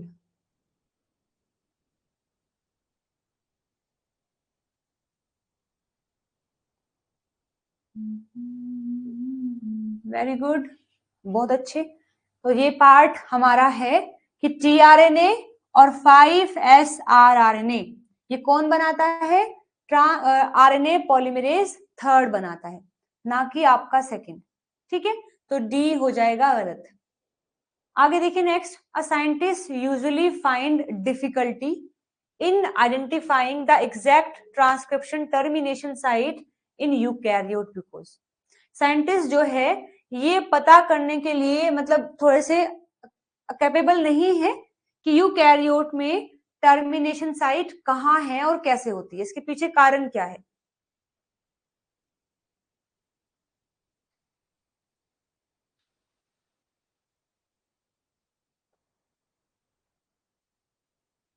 इसके पीछे क्या कारण है?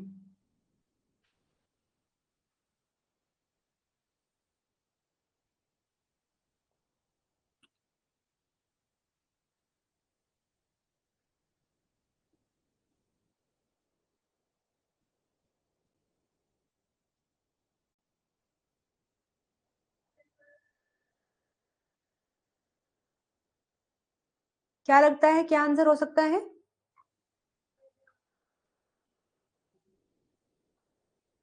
बिल्कुल सही, बहुत अच्छे। देखो हमने अभी भी पढ़ा है जो 3' एंड है वो जनरेट किया जाता है क्लीवेज से।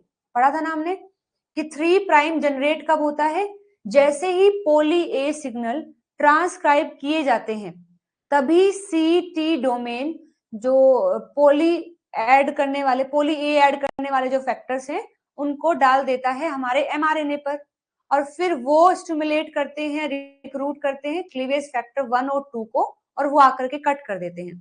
जैसे ही वो कट करते हैं वही होता है अपना 3 प्राइम एंड। सो बेसिकली जो 3 प्राइम एंड है वो क्लीवेज से जनरेट होता है, और 3 prime end is generated by the cleavage prior to the actual termination of transcription. बिल्कुल सही है कि अभी तक कंप्लीट टर्मिनेशन नहीं हुआ है, लेकिन 3 प्राइम एंड पहले ही जनरेट हो गया है। जो क्लीवेज फैक्टर होते हैं वो पहले ही आकर के 3 प्राइम एंड को जनरेट कर देते हैं, और उसके बाद भी ट्रांसक्रिप्शन चलता रहता है। तो हम ये फाइंड आउट ही नहीं कर पाते कि कहां पर है टर्मिनेशन सीक्वेंस, क्योंकि पहले ही अपना 3 प्राइम एमआरएनए बन जाता है। ठीक है जी, तो यही एक कारण है जिससे साइंटिस्ट जो टर्मिनेशन का एग्जैक्ट साइट है उसको फाइंड आउट करने में थोड़ा डिफिकल्टी फील करते हैं। आगे देखेंगे next, a highly specific inhibitor that target the phosphorylation activity of transcription factor second H is added to an in vitro transcription reaction. Which one of the following step is most likely to be affected? कहा है कि हम एक inhibitor लेके आए हैं जो target करता है ट्रांसक्रिप्शन फैक्टर सेकंड एच की फोस्फोराइलेशन एक्टिविटीज को। तो इससे क्या इफेक्ट पड़ेगा? तो देखो ये करता क्या है, अपना जो ट्रांसक्रिप्शन फैक्टर सेकंड एच है ये क्या करेगा, जो अपना आरएनए पॉलीमरेज का सी-टी डोमेन होता है, सी-टी डोमेन होता है, उसके 5th सेरीन पर फोस्फेट ऐड कर देता है। और जैसे ही यहाँ फोस्फेट ऐड होता है सेल के पास या फिर इस मशीन के पास सिग्नल जाता है कि अब प्रोमोटर को स्केप करना है, मतलब प्रोमोटर को छोड़ करके अब आगे बढ़कर इलोंगेशन को चालू करना है। अब अगर यहाँ फोस्फोराइलेशन नहीं हो पाया है, क्योंकि ये काम करता है अपना H वाला फैक्टर, यही यहाँ पर फोस्फेट ऐड करता है। अब अगर हमने ऐसा इनहिबिटर ऐड कर दिया है जो H वाले की उस प्रॉपर्टी को रोकता है जिससे वो फोस्फेट ऐड करे, तो यहाँ फोस्फेट ऐड नहीं होगा। फोस्फेट ऐड नहीं होगा तो आरएनए पोल 2 को कभी भी सिग्नल नहीं मिलेगा आगे बढ़ने का, तो प्रमोटर का एस्केप कभी नहीं हो पाएगा। ठीक है ना, तो क्या होगा, which one of the following step is most likely to be affected? कौन सा स्टेप अफेक्ट होगा? The promoter clearance. डन। आगे देखिए, which one of the following statement is generally true about RNA polymerase second के बारे में कौन सी बात सही है? It is dedicated to transcribe RNA from a single transcription unit, generally a large transcript which is then processed to yield the 3 type of ribosomal RNA। गलत गलत गलत, अपना आरएनए पोल 2 बनाता है एमआरएनए, ना कि आरआरएनए, तो ये बात गलत हो जाएगी। It transcribe varieties of small non coding RNA which are expressed in all cell type. यहां तक तो बात सही है, वो नॉन कोडिंग आरएनए भी बनाता है जिनको फिर हम आगे यूज करते हैं किसमें? स्प्लाइसिंग करने में। बट ऐसा नहीं है कि ये सभी सेल के अंदर बनते हैं, तो ये बात गलत हो गई है। इसके बाद it generally synthesise various type of mRNA and small non coding RNA, ये सही बात है। तो ये क्या करता है, सभी टाइप के, जितने भी टाइप के एमआरएनए हमारे सेल में चाहिए हैं या फिर बनते हैं, वो सब पोल सेकेंड ही बनाता है। साथ साथ कुछ नॉन कोडिंग जो स्मॉल एसएनआरएनए होते हैं वो भी बनाता है, और यही एसएनआरएनए जाकर के स्प्लाइसोसोम बनाते हैं जो स्प्लाइसिंग में मदद करते हैं। तो ये बात बिल्कुल सही है। It is exclusively involve in synthesis of rRNA tRNA नहीं, ये पोल 1 करता है, ये पोल 3 करता है। तो अपना सही आंसर जो है वो 3rd ऑप्शन हो जाएगा। आगे बढ़िए next, the following statement were made with respect to transcription in eukaryote. Transcription eukaryote में जो होती है उसके रिगार्ड में कुछ दिए गए हैं। चलो पढ़ते हैं कि करके देखते हैं कौन सा सही होगा। आरएनए पोल 3rd सिंथेसाइज करता है एमआरएनए को, गलत। अभी हम पढ़ के आए हैं ये टीआरएनए बनाता है और mRNA बनाता है अपना RNA पोल 2। ए गलत हो गया है। ए अगर गलत है तो हमसे क्या पूछा है, सारी करेक्ट स्टेटमेंट पूछी है। तो ए अगर गलत है तो देखो इसको भी कट कर सकते हैं, इसको भी कट कर सकते हैं। The target promoter for RNA pol third is usually represented by a bipartite sequence downstream of the transcription start site। ये भी बात सही है। आगे देखो, the assembly factor transcription factors third A and third C assess the binding of the positioning factor transcription factor third B at the precise location। बिल्कुल सही बात है, ये हमने पढ़ा है कि A के बाद यहाँ C भी आता है। अगर हम थर्ड वाले की बात कर रहे हैं तो ट्रांसक्रिप्शन फैक्टर थर्ड A के बाद C भी आता है, और ये C आकर ही जो B का पोजीशन है उसको स्पेसिफाई करते हैं, क्योंकि तो जहां B आएगा वहीं पर वो आरएनए पोल थर्ड को रिक्रूट करेगा। तो इसकी पोजीशनिंग को, मतलब ये आरएनए पोल थर्ड की पोजीशन को एक तरीके से प्रिसाइज करता है और इसकी पोजीशन को ये दोनों प्रिसाइज करते हैं। ठीक है, इसके बाद देखिए, transcription factor third B is the last factor that join the initiation complex. क्या हमने पढ़ा, बी कब आता है, बी तो थर्ड पर ही आ जाता है, बट ये कह रहा है कि सबसे लास्ट में, तो ये गलत है। सबसे लास्ट में कौन ज्वाइन करता है, अपना एच वाला फैक्टर जो होता है। तो डी गलत हो गया है और डी गलत है तो देखो ये भी गलत हो गया है। तो बी सी ई सही है, ई भी पढ़ लेते हैं। phosphorylated serine residue in the C terminal domain of RNA pol 2 serve as a binding site for RNA processing enzyme। बिल्कुल सही बात है। अगर RNA pol 2 के C टर्मिनल डोमेन पर फोस्फेट लगा होता है तो वो mRNA प्रोसेसिंग एंजाइम जो होते हैं उनको रिक्रूट करता है। तो हमने पढ़ा भी था कि जो CT डोमेन है उसके अगर फिफ्थ वाले पर फोस्फेट लगा है तो प्रमोटर का क्लियरेंस होता है। अगर सेकंड सेरीन पर फोस्फेट लगा है तो वो प्रोसेसिंग एंजाइम्स जो होते हैं उनको रिक्रूट करता है, ताकि जितना एमआरएनए बन गया है वहां पर स्प्लाइसिंग भी साथ में चलती रहे। तो ये बात सही है, अपना ई भी सही है। और अगर देखा जाए तो B C E is the right answer. Okay everyone, doubt तो नहीं है?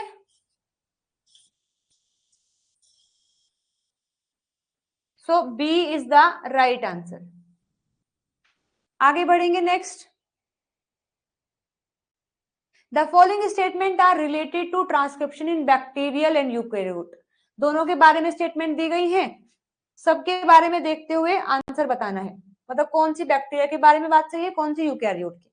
फर्स्ट में लिखा है, फर्स्ट में दिया है during the concurrent promoter sequence recognition and melting commences with base flipping where two base are flipped out into pocket of the primary sigma factor। बिल्कुल सही पढ़ा था हमने ये कि अपना सिग्मा फैक्टर आकर जब मेल्टिंग मतलब करवानी होती है तो नॉन टेम्पलेट में से दो बेस पेयर फ्लिप होकर के वो अपने सिग्मा फैक्टर की पॉकेट में चले जाते हैं, जिससे सिग्मा फैक्टर एक्टिव होकर के आगे और मेल्टिंग करवाता है।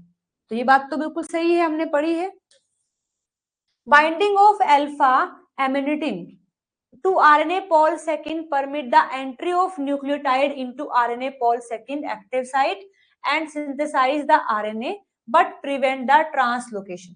ये अपने नोट्स में जरूर ऐड करेंगे, बिल्कुल सही बात है। एक तरीके का ये इनहिबिटर है जो कि जो आरएनटीज आ रहे हैं, आरएनटीपीज आ रहे हैं आरएनए बनाने के लिए, उनको तो नहीं रोकेगा, उनकी एंट्री को बिल्कुल भी डिस्टर्ब नहीं करेगा, लेकिन जो ट्रांसलोकेशन होता है उसको नहीं करने देगा। तो ये बात सही है। आगे देखिए, RNA polymerase 1 can use upstream promoter with 3 consensus sequence as well as internal promote having a bipartite structure। ये बात सही है, हमने पढ़ा था।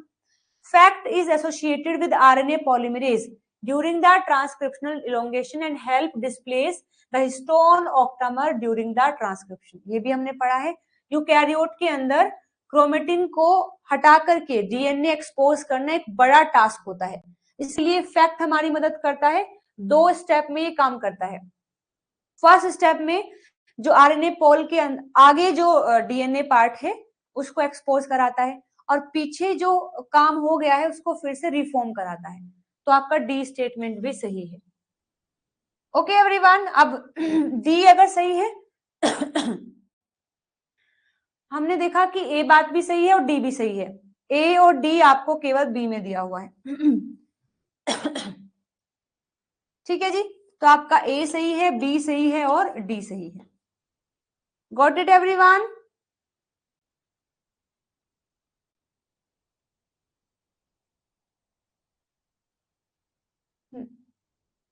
चलो आगे बढ़ते हैं। Next, which one of the following statement related to the transcription and processing of mRNA is incorrect? इसके अंदर बात की गई है ट्रांसक्रिप्शन का और प्रोसेसिंग के बारे में बात की गई है। तो देखिए फर्स्ट में लिखा है during the prokaryotic transcription DNA binding properties of RNA polymerase are altered by sigma factor. यानी प्रोकैरियोट की बात करें तो प्रोकैरियोट का जो ट्रांसक्रिप्शन होता है उसमें डीएनए बाइंडिंग जो प्रॉपर्टीज होती हैं आरएनए पॉलीमरेज की वो अल्टर की जा सकती है सिग्मा फैक्टर के थ्रू। बिल्कुल सही बात है। सिग्मा फैक्टर आकर के इस चीज का ध्यान रखता है कि कहां पर आरएनए पॉलीमरेज को बाइंड करवाना है। सो बेसिकली आरएनए पॉलीमरेज की जो बाइंडिंग एक्टिविटी है वो आप अल्टर्ड कर सकते हैं। यदि आपको चेंज करना है तो सिग्मा फैक्टर में अल्टरेशन करके चेंज हो सकता है। तो ये बात तो सही है, हमसे गलत पूछा है। इन eukaryote transcription synthesis of rRNA, mRNA and some small RNA occur by RNA polymerase 1, 2 and 3 respectively. बताओ इसके बारे में सही है या गलत है? जब तक आगे पढ़ते हैं। Splicing observed in tRNA involves successive sequential cleavage and ligation reaction, while pre-mRNA spliced proceed through the lariat formation. हालांकि ये पार्ट हमने नहीं पढ़ा है टीआरएनए वाला, बट ये बात सही है। ये ऐसा ही होता है कि टीआरएनए की जब हम प्रोसेसिंग करते हैं, स्प्लाइसिंग करते हैं, तो वहां पर क्लीवेज होता है और लाइगेशन होता है। जबकि प्री एमआरएनए में हमने पढ़ा था कि लैरिएट फॉर्म में इंट्रॉन बाहर निकल जाता है। तो ये बात आपकी सही है। mRNA with premature stop codon are degraded by nonsense mediated decay यानी NMD and mRNA without an in frame stop codon get accumulated and translated in the cytoplasm. So basically इसमें कहा है कि यदि कोई ऐसा mRNA है जिसमें समय से पहले ही स्टॉप कोडोन आ गया है तो उसको नॉन सेंस मीडिएटेड डिके से हम डिग्रेड करवा देते हैं। कल भी हमने ऐसा पढ़ा था कि जब हम अल्टरनेट स्प्लाइसिंग कराते हैं किसी जीन की तब तो चीजें ठीक हैं। अगर हम एक नॉर्मल स्प्लाइसिंग कराते हैं तो 2 बार स्टॉप कोडोन आ जाता है। फिर वहां पर हमने यही एनएमडी चलवाया था यानी नॉन सेंस मीडिएटेड डिके, यानी ऐसा एमआरएनए जिसमें नॉन सेंस म्यूटेशन की वजह से पहले ही स्टॉप कोडोन आ गया है, तो वहां उस एमआरएनए का हमें कुछ नहीं करना क्योंकि वो गड़बड़ हो गया है, तो उसको डीके करवा देंगे। यहां तक तो सही है, लेकिन आगे देखो क्या लिखा है। ऐसा एमआरएनए जिसमें कोई म्यूटेशन नहीं है, कोई स्टॉप कोडोन मतलब जहां होना चाहिए वहीं पर है, तो ऐसे एमआरएनए को एक्यूमुलेट किया जाएगा और साइटोप्लाज्म में ट्रांसलेट करते रहेंगे। तो ये बात भी गलत है। अब देखो ऐसा क्यों है। एमआरएनए जो बना है वो बिल्कुल सही है, उस एमआरएनए को इस्तेमाल करके हम प्रोटीन बना लेंगे, बट ऐसा नहीं है कि एमआरएनए हमेशा के लिए रहेगा। जैसे ही उस एमआरएनए से प्रोटीन बना, उस एमआरएनए को भी डिग्रेड करवा दिया जाएगा, चाहे बेशक उसमें स्टॉप कोडोन ना हो, क्योंकि अगर वो एमआरएनए साइटोप्लाज्म में रहेगा तो लगातार उससे प्रोटीन बनता रहेगा, बट हमें इतने प्रोटीन की रिक्वायरमेंट है ही नहीं। तो जैसे ही उस एमआरएनए का काम खत्म हुआ, उसको तुरंत डिग्रेड करवा दिया जाता है। दैट्स वाई ऐसा है कि वो एक्युमुलेट नहीं होगा। तो इसमें कहा है कि अगर कोई स्टॉप कोडोन नहीं आया है, कोई म्यूटेशन नहीं हुआ है, तो इसका मतलब है कि वो डीके नहीं होगा, तो ये गलत बात है। गलत है तो यही हमारा सही आंसर है। ओके, तो बाकी ये सारे सही है लेकिन ये आंसर नहीं है, और जो गलत है वो ही हमारा सही आंसर है। चलिए आगे बढ़िए। अब आ गए हैं आपके रिपेयर के क्वेश्चन। यहां तक हमने ट्रांसक्रिप्शन के क्वेश्चन पढ़ लिए हैं, प्रैक्टिस कर लिए हैं। अब हमने नया टॉपिक है रिपेयर मैकेनिज्म, उसके क्वेश्चन डील कर रहे हैं।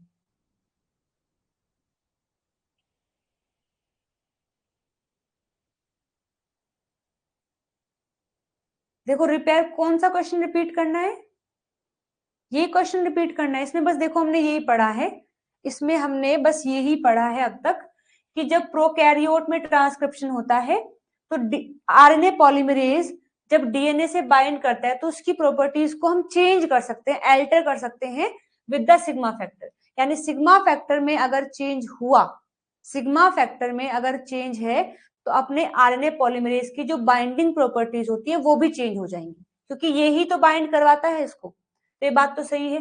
यूकैरियोट ट्रांसक्रिप्शन में आरआरएनए बनता है आरएनए पोल 1 से, एमआरएनए बनता है पोल 2 से, और कुछ स्मॉल आरएनएज बनते हैं हमारे 3 से। तो बात सही है। स्प्लाइसिंग टीआरएनए में कुछ क्लीवेज होते हैं, लाइगेशन होता है, सही है। और एमआरएनए में लैरिएट फॉर्मेशन होती है, सही बात है। फोर्थ में लिखा है कि अगर कोई ऐसा एमआरएनए है जो कि गलत है, मतलब उसमें पहले ही स्टॉप कोडोन आ गया है, तो उसको नॉन सेंस मीडिएटेड डिके करवा दिया जाता है। और अगर कोई ऐसा एमआरएनए है जिसमें कोई भी एक तरीके से म्यूटेशन नहीं है, वो बिल्कुल सही है, तो उसको एक्यूमुलेट करते रहेंगे, ये गलत बात है। एक्यूमुलेट नहीं करेंगे, जैसे ही उस एमआरएनए का काम खत्म हुआ उसको डिग्रेड करवा देते हैं ताकि बार बार प्रोटीन ना बनता रहे। तो इसको भी डिग्रेड करवाया जाएगा, एक्यूमुलेट नहीं होते हैं। तो यही अपना स्टेटमेंट गलत है और यही सही है। आगे रिपेयर वाले क्वेश्चन हम आ गए हैं, तो बताइएगा इसका सही आंसर क्या है। इसमें पूछा है कि अगर ये डैमेज हुए हैं या फिर अगर ये म्यूटेशन है तो इनमें से कौन सा एंजाइम इन म्यूटेशन को ठीक करने में मदद करेगा।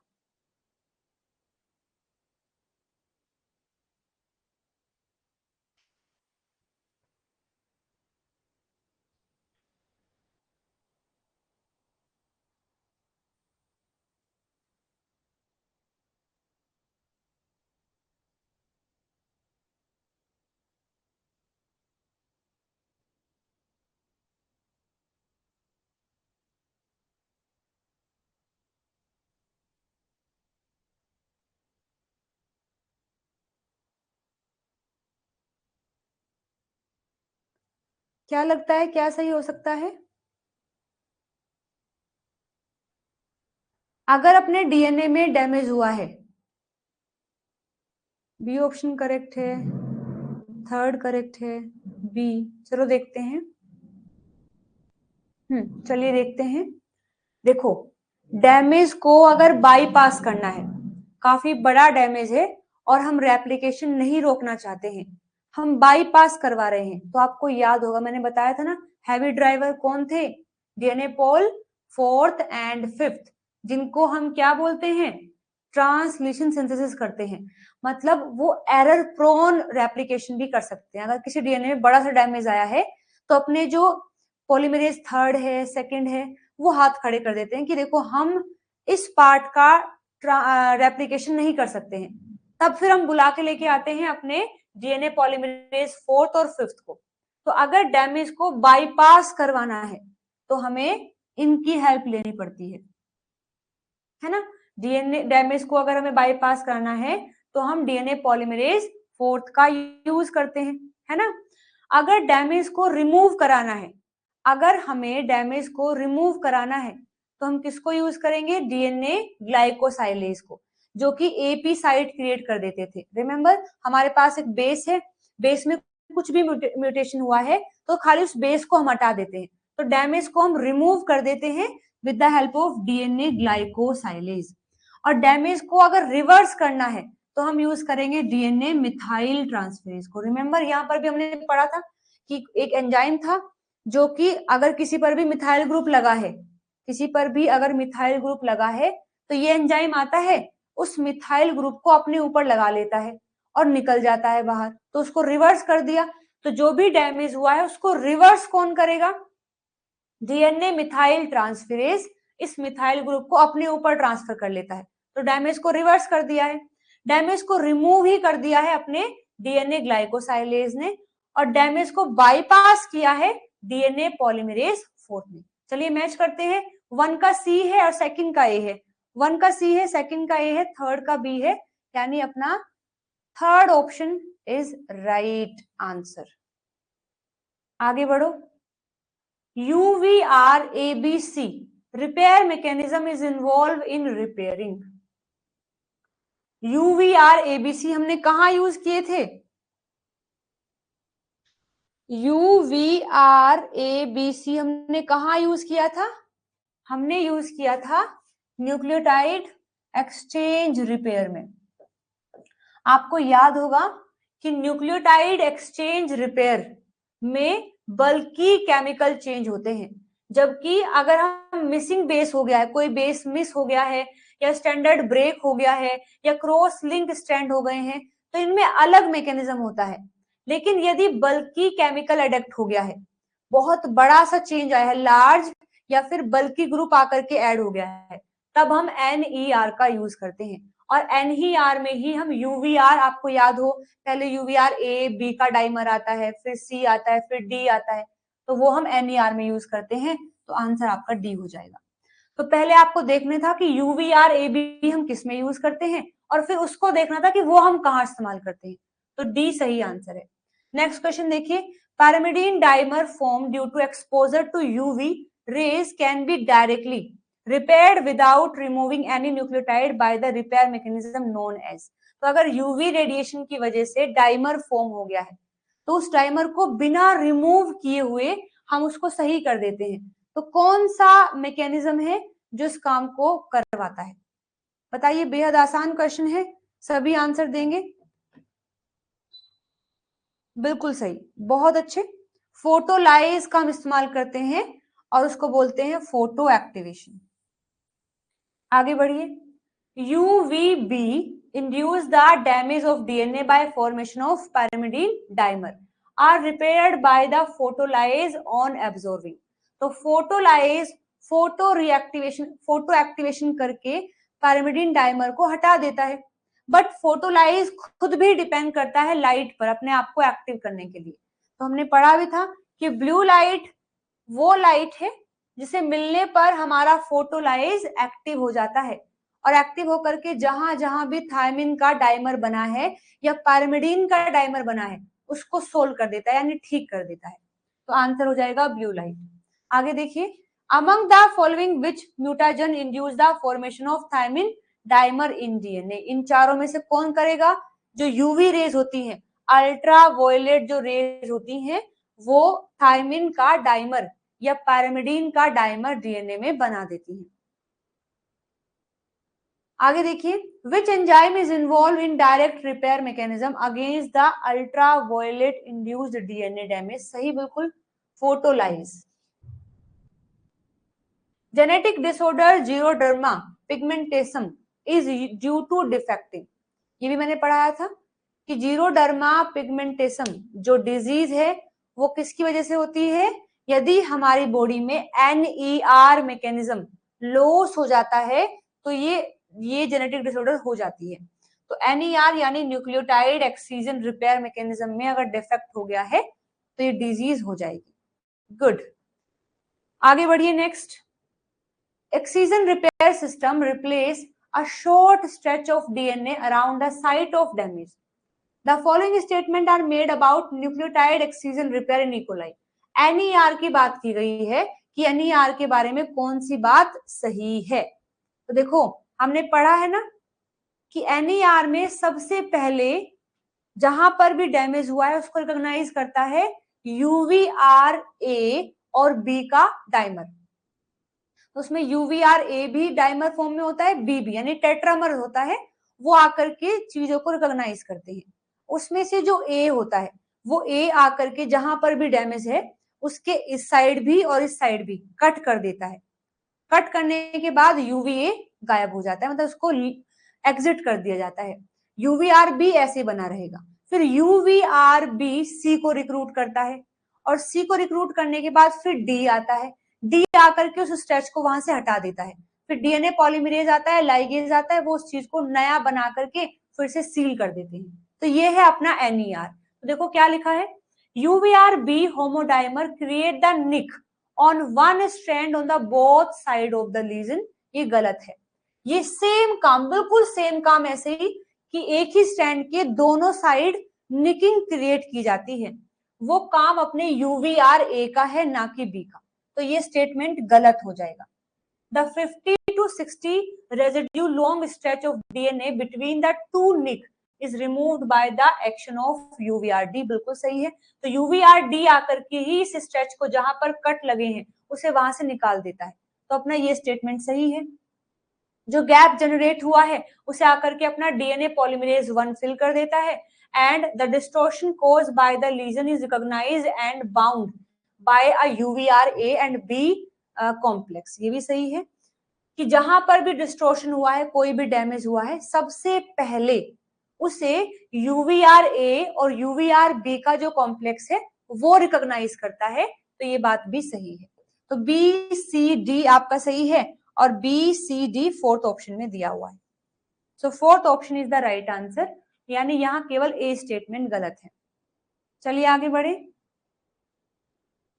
Some error occur during the DNA replication that is not corrected by proofreading activities of DNA polymerase। हालांकि अपना डीएनए पॉलीमरेज बहुत अच्छे से काम करता है, लेकिन कई बार ऐसा हो जाता है कि उसकी प्रूफ रीडिंग एक्टिविटी भी फेल हो जाती है, वहां पर मिसमैच बेस पेयरिंग हो जाती है। So basically these are corrected by the specialized repair pathway. Defect in the activities of some of the following enzyme impair this process। यानी सबसे पहले आपको डायरेक्टली नहीं दिया है कि हम मिसमैच रिपेयर सिस्टम की बात कर रहे हैं, इनडायरेक्टली आपको दिया है कि देखो ये डैमेज है तो कौन सा रिपेयर मैकेनिज्म आएगा और आकर के वो किस प्रोटीन कॉम्प्लेक्स को यूज करेगा। तो अब यहाँ पर लिखा भी है they are corrected by specialised repair pathway. कौन सा दिक्कत आया है? Some error occur during the DNA replication. तो डीएनए एप्लीकेशन के दौरान अगर एरर हुआ है तो वो मिसमैच बेस पेयरिंग में ही होता है कि वहां लगाना था मान लीजिए ए, गलती से डीएनए पॉलीमरेज ने वहां पर जी लगा दिया है, तो उसको बोलते हैं मिसमैच रिपेयरिंग। तो अगर डीएनए एप्लीकेशन के दौरान एरर आया है तो उसको करेक्ट किया जाएगा मिसमैच रिपेयरिंग से, यानी एमएमआर से। सो इनमें से किस प्रोटीन में डिफेक्ट होने से उस रिपेयर सिस्टम वो नहीं हो पाएगा। तो अब बस आप खुद देखेंगे कि कौन कौन से प्रोटीन एमएमआर में इन्वॉल्व होते हैं। तो एक तो आपका DNA polymerase, third DNA ligase, बिल्कुल, एपी एंडोन्यूक्लियेज और डीएनए ग्लाइकोसाइडेज यूज किया जाता है बीईआर में, बेस एक्सीजन रिपेयर में। इसके बाद mute S, mute L, of course ये एमएमआर में ही यूज किए जाते हैं। आफ्टर दैट रैक ए और रैक एफ, ये कब, ये एसओएस में यूज किए जाते हैं। तो एमएमआर में हमें कब इफेक्ट पड़ेगा? यदि इनमें से और इनमें से किसी में भी अब अगर डिफेक्ट हुआ है तो एमएमआर नहीं हो पाएगा, यानी अपना आंसर ए और सी होना चाहिए। ए और सी, यानी fourth option is the right answer. आगे देखिए next question. The mismatch repair activity of E. coli repair miss incorporated base which are not removed by the proofreading activities of DNA polymerase. However, while doing so, it has to decide which strand of the DNA is newly synthesized and which one is parental. So, mismatch repair system does it by which one of the following ways. तो basically इसमें ये कहा गया है कि मान लीजिए ये आपका एक डीएनए का स्ट्रैंड है, इसमें रेप्लिकेशन हुआ तो ये अलग हो गया है, ये अलग हो गया है। अब ये नया स्टैंड बन रहा है और नए स्टैंड में हमने देखा कि यहाँ कोई प्रॉब्लम हो गई है, तो डीएनए पॉलीमरेज आया, सॉरी जो अपना ये सिस्टम है एमएमआर वाला, ये आता है और आकर के देखता है कि देखो यहाँ पर ए है और यहाँ पर जी है, मतलब मिसमैच रिपेयरिंग हुई, मिसमैच बेस पेयरिंग हुई है। बट जो एमएमआर वाला पाथवे है उसे ये मेक श्योर करना पड़ेगा कि यहाँ पर ए गलत है या जी गलत है, ए गलत है या जी गलत है। तो यहाँ पर जी गलत है क्योंकि ए तो ऑलरेडी है, पहले से चलता आ रहा है, यहाँ पर जी गलत ऐड हुआ है।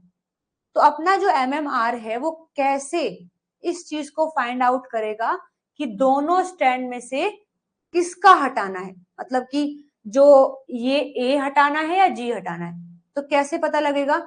इकोलाई के अंदर एक फिनोमिना होता है, इकोलाई में जो पेरेंटल होता है उस पर मिथाइल ग्रुप लगे होते हैं और जो अभी नया बना है, जो अभी नया बना है उस पे मिथाइल ग्रुप नहीं लगा होता है। तो एमएमआर का जो पूरा पाथवे है, पूरी मशीनरी है, वो यही रिकॉग्नाइज करती है कि हेमी मिथाइलेटेड कौन कौन है, मतलब इसमें से किस पर मिथाइल ग्रुप लगा है और किस पर नहीं लगा है। जिस पर नहीं लगा है उसी पर से वो चीजें चेंज करता है। तो ये कैसे मेक श्योर किया जाएगा? It recognize the hemimethylated GATC sequence nearby, क्योंकि इन्हीं GATC के A पर मिथाइल ग्रुप लगा होता है, तो वो अपने आसपास जहां पर भी वो चीजें ठीक कर रहा है, अपने आसपास इस GATC सीक्वेंस को देखता है। अगर उस पर मिथाइल लगा है तो वहां कुछ नहीं कहेगा, और अगर उस पर मिथाइल नहीं लगा है तो उसी को चेंज करेगा। तो आंसर जो है आपका 4th हो जाएगा। आगे बढ़िए next. UV induced DNA damage cause advancing replication fork to stall. To avoid a collapse of these stalled replication fork, the cell used. चलिए इस क्वेश्चन के बारे में आप बताएंगे। What is the right answer?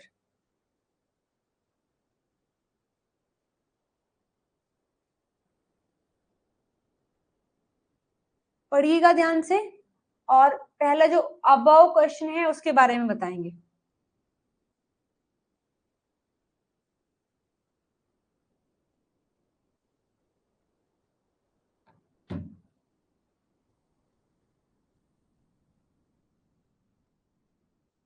हाँ बिल्कुल,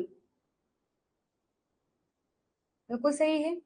अगर कोई डैमेज हो गया है और रेप्लिकेशन फोर्क रुक सकती है, बट हम चाहते हैं कि वहां पर कोलैप्स ना हो जाए, चीजें डिसअसेंबल ना हो जाए, तो हम क्या करेंगे, उस जो भी दिक्कत हुई है उसको बाईपास करवा देंगे।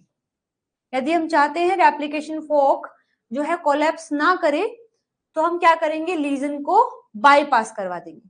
आगे देखो, the fidelity of replicative base selection can be reduced by a factor of 10 to the power 2 when the repair of DNA synthesis involved. कहा गया है कि जो फेडिलिटी है रेप्लिकेटिव बेस सिलेक्शन की, मतलब इतने ध्यान से देख करके जो बेस पेयरिंग की जाती है वो कम हो जाती है। कितना fold, 10 to the power 2 fold. कब, यदि when the repair of DNA synthesis involved, जब हम डीएनए की रिपेयर करने के लिए आए, मानो कि अपना एक डीएनए है उसका रेप्लिकेशन हो रहा है, तो हमने देखा कि सब चीजें बिल्कुल अच्छे से लग रही हैं। ए है तो टी ही लग रहा है, टी है तो ए ही, जी है तो सी ही, सी है तो जी ही, मतलब सब चीजें अच्छे से स्मूथली चल रही है। लेकिन अगर कोई डैमेज हो गया है और वहां हम रिपेयर करवाने के लिए आए हैं, तो वहां पर जो नया डीएनए बन रहा है उसमें जो फेडिलिटी है वो बहुत कम हो गई है, वो बहुत कम हो गई है। इसके पीछे का कारण क्या है, अब देखो, क्योंकि वहां पर हम क्या करवाते हैं, टीएलएस करवाते हैं। मतलब कोई भी बड़ा डैमेज हुआ है तो उसको हम बाईपास करवाने के लिए अब हम टीएलएस को यूज करेंगे, क्योंकि जब तक डैमेज नहीं आया है तब तक अपना आरएनए पोल थर्ड काम कर रहा है और बेहतरीन काम करता है, जरा सी भी मिस्टेक नहीं। लेकिन जैसे ही कोई भी डैमेज आया है तो रिपेयर करने के लिए हम बुलाते हैं टीएलएस वाले डीएनए पॉलीमरेज को, और ये डीएनए पॉलीमरेज के पास प्रूफ रीडिंग एक्टिविटी नहीं होती है, जिस वजह से वो ऐड करता हुआ चला जाता है लेकिन पीछे मुड़ के देखता नहीं है कि क्या गलती हुई है। जिस वजह से जैसे ही ये करेगा सिंथेसिस तो वहां बहुत सारी एक तरीके से लीजन्स क्रिएट हो जाते हैं, मतलब कमियां आ जाती हैं। तो यही कारण है कि जब हम रिपेयर कर रहे होते हैं डीएनए को, तो जो बेस सिलेक्शन है उसकी fidelity 10 to the power 2 fold कम हो जाती है। इसका कारण ही ये है कि वहां हम टीएलएस करा रहे हैं, डीएनए पॉलीमरेज 4th आता है और 5th आता है उससे। तो आपका जो डी ऑप्शन है वो सही हो जाएगा। आगे बढ़िए next. The following statement are made about the E. coli SOS response of DNA damage. SOS response के बारे में ये क्वेश्चन आया है। देखिएगा, rec A DNA filament complex stimulate the autoproteolytic activity of lex A repressor. SOS हमने पढ़ा था ना, क्या हुआ था, एसओएस जो हमने मैकेनिज्म पढ़ा था, एक बार फटाफट से रिवाइज करते हुए देखते हैं। एसओएस में हमने पढ़ा था कि जब बहुत बड़ा डैमेज होता है, एक अकेला सिस्टम उस चीज को ठीक नहीं कर पाता है, तो एसओएस रिस्पॉन्स चल जाता है। इसमें क्या है, हमारे पास ये एक जीन है जिसको आप बोलेंगे एसओएस जीन, उसी के पास ही एक एसओएस बॉक्स होता है यहाँ, जो इस एसओएस जीन को रेगुलेट करता है, इसको बोलते हैं एसओएस बॉक्स। यहाँ पर लैक्स ए नाम का एक प्रोटीन प्रेजेंट होता है, एक फैक्टर प्रेजेंट होता है, और ये लैक्स ए रिप्रेसर है। जब तक एसओएस बॉक्स पर लैक्स ए प्रेजेंट होता है, अपना एसओएस जीन ट्रांसक्रिप्शन नहीं करेगा, ट्रांसलेशन नहीं करेगा। बट अगर डीएनए में कोई बड़ा डैमेज हुआ है, मान लीजिए ये रेप्लिकेशन चल रहा था और यहाँ हमने देखा कि कोई बड़ा डैमेज है, तो हेलिकेज तो आगे बढ़ता हुआ चला जाता है और बहुत सारा डीएनए अनवाइंड कर देता है। बट जैसे ही यहाँ डैमेज आया तो अपना डीएनए पॉलीमरेज थर्ड रुक जाता है, क्योंकि इतना सारा डैमेज है, वो यहाँ रेप्लिकेशन नहीं करवा सकता। तो जिस वजह से हेलिकेज तो आगे बढ़ता जा रहा है और डीएनए पॉलीमरेज रुक गया है, वो कुछ बना नहीं रहा है, तो बहुत सारा डीएनए सिंगल स्ट्रैंडेड हो जाता है। तभी एक रैक ए नाम का प्रोटीन है, वो रैक ए प्रोटीन यहाँ बाइंड कर जाता है। सो बेसिकली रैक ए क्या है? एक सिंगल स्ट्रैंडेड बाइंडिंग प्रोटीन है, यानी वो सिंगल स्ट्रैंडेड डीएनए पर ही बाइंड करता है। और जैसे ही रैक ए यहाँ बाइंड करता है तो ये रैक ए एक्टिव हो जाता है। अगर बाइंड नहीं कर रहा है तो इनएक्टिव है, लेकिन जैसे वो देखता है कि सिंगल स्ट्रैंडेड डीएनए है तो तुरंत उस पर बाइंड करके एक्टिव हो जाता है। और जैसे ये एक्टिव होता है, ये लैक्स ए को स्टिमुलेट करता है, केवल उसको डिग्रेड नहीं कर रहा है, वो स्टिमुलेट करता है लैक्स ए को कि तुम खुद से डिग्रेड हो जाओ। और फिर नेक्स्ट केस में क्या होता है कि जो अपना लैक्स ए है वो डिग्रेड होकर के बाहर निकल जाता है, जिस वजह से एसओएस बॉक्स फ्री हो जाता है। वहां पर आरएनए पॉलीमरेज आता है, आरएनए पोल आता है और एसओएस जीन का ट्रांसक्रिप्शन कर देता है। ट्रांसक्रिप्शन हुआ, एमआरएनए बना, फिर बहुत सारे प्रोटीन बनते हैं और ये प्रोटीन अलग अलग काम करते हैं। कुछ प्रोटीन बने हैं बीईआर करने के लिए, यानी बेस एक्सीजन रिपेयर करने के लिए, कुछ बनते हैं एनईआर करने के लिए, कुछ बनते हैं एमएमआर करने के लिए, मतलब जिस भी टाइप की दिक्कत आई है वो सब। और कुछ जो है जो अपने डीएनए पोल फोर्थ और फिफ्थ है उनको भी बनवाते हैं। तो इन सभी को बनाया जाता है ताकि जो भी डैमेज आया है, अब ये सब क्या करेंगे, ये सब इस डैमेज को रिकॉग्नाइज करेंगे और रिपेयर करते हैं। तो ये पाथवे हमने पढ़ा है सारा एसओएस के बारे में। इसी के रिगार्ड में क्वेश्चन आया है और कहा है कि रैक ए डीएनए फिलामेंट का जो कॉम्प्लेक्स बना है वो ऑटो प्रोटोलिटिक जो एक्टिविटी होती है लैक्स ए की, इसको रिप्रेस करते हैं, स्टिमुलेट करते हैं। बिल्कुल सही बात है। रैक ए यदि डीएनए के साथ में कॉम्प्लेक्स बनाए हुए है तो मतलब वो एक्टिव है तो वो लैक्स ए रिप्रेसर जो होता है उसकी जो खुद को डिग्रेड करने वाली पावर है उसको स्टिमुलेट कर देता है। तो ये बात बिल्कुल सही है। रैक ए एक्टिवेट होता है due to the blunt end, नहीं बिल्कुल नहीं, अभी पढ़ा है। रैक ए कब एक्टिव होता है? जब वो डीएनए सिंगल स्ट्रैंडेड डीएनए से कॉम्प्लेक्स बनाता है, तो बी गलत हो जाएगा। जो एसओएस रिस्पॉन्स है include the activation of synthesis of translation polymerase, सही बात है। एसओएस रिस्पॉन्स जब होता है तो वहां पर डीएनए पोल फोर्थ और फिफ्थ बन जाते हैं, ये भी सही है। द डिस्ट्रक्शन ऑफ लैक्स से promote the synthesis of photolysis, बिल्कुल नहीं। फोटोलाइज होता है अपना थायमिन डाइमर को रिमूव करने के लिए, एसओएस से ऐसा कुछ नहीं होता है।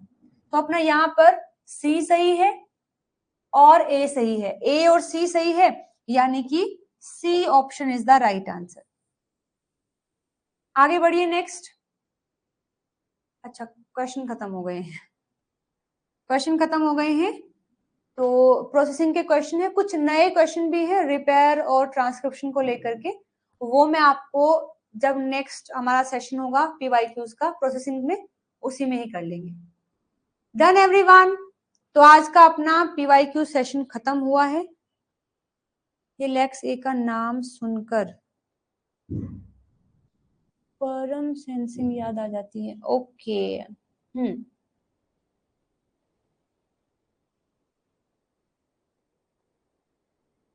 डीएनए रिपेयर में एक गलत हुआ है, ओके। तो फिर देखो कल की एक क्लास में तो हम बेसिकली अपना जो आरएनए का प्रोसेसिंग है वो कंप्लीट कर लेंगे। सुबह वाली जो क्लास है, कल की सुबह वाली क्लास कितने बजे होगी? 8 बजे होगी, याद है ना आपको? सुबह वाली 8 बजे वाली क्लास में हम आरएनए का प्रोसेसिंग कंप्लीट कर लेंगे। अपना जो आरआरएनए का रह गया है और जो टीआरएनए का रह गया है उसे कंप्लीट करेंगे। फिर नेक्स्ट क्लास में हम प्रोसेसिंग के जितने भी क्वेश्चन आए हैं सारे ग्रुप 1 इंट्रोन 2 इंट्रोन सब मिला करके उनके PYQs पर प्रैक्टिस करेंगे दोपहर वाली क्लास में। और फिर शाम वाली क्लास से हम शुरू करेंगे अपना ट्रांसलेशन। हाँ ट्रांसलेशन हम शुरू करेंगे अपना ट्रांसलेशन। ये क्लास होगी आपकी 5:30 बजे। बाकी ये जो क्लास है दोपहर वाली इसका डिस्कशन मैं आपसे टेलीग्राम ग्रुप में कर लूंगी। फिलहाल के लिए 2 क्लासेस तो फिक्स हैं, सुबह 8 से 9:30 और शाम को 5:30 से 7। ठीक है, दोपहर की क्लास की टाइमिंग मैं आपसे डिस्कस करूंगी टेलीग्राम चैनल पर। तो बताइए कैसा रहा आज का सेशन?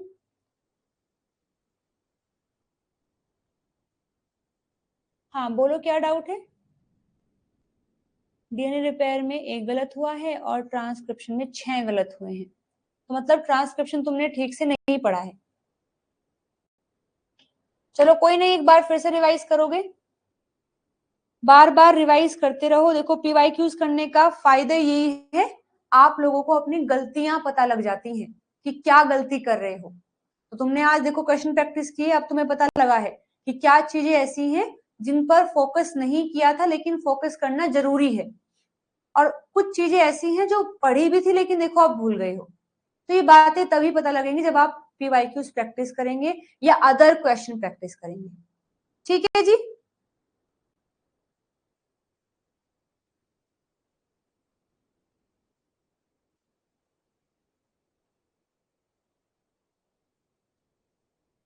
जो सिग्मा एस होता है वो स्टेशनरी फेज और स्ट्रेस रिस्पॉन्स में होता है। हाँ, जो स्टारवेशन कंडीशन है वो भी तो स्ट्रेस क्रिएट करेगी। अगर स्टारवेशन कंडीशन आ गई है तो उसमें भी स्ट्रेस क्रिएट होगा स्टारवेशन कंडीशन में, तो वहां पर भी सिग्मा ऐसे ही काम करेगा। ट्रांसक्रिप्शन, हाँ सही से करो। देखो ट्रांसक्रिप्शन से भी क्वेश्चन बनते हैं, ट्रांसक्रिप्शन से भी क्वेश्चन बनते हैं। किसी भी टॉपिक को हल्के में नहीं लेना है। रेप्लिकेशन, रिपेयर सिस्टम, आपका transcription, processing, translation, gene regulation, ये 6 टॉपिक तो ऐसे हैं हर बार क्वेश्चन बनता ही बनता है। सो मेक श्योर आप इनमें से टॉपिक कोई भी मिस नहीं करेंगे।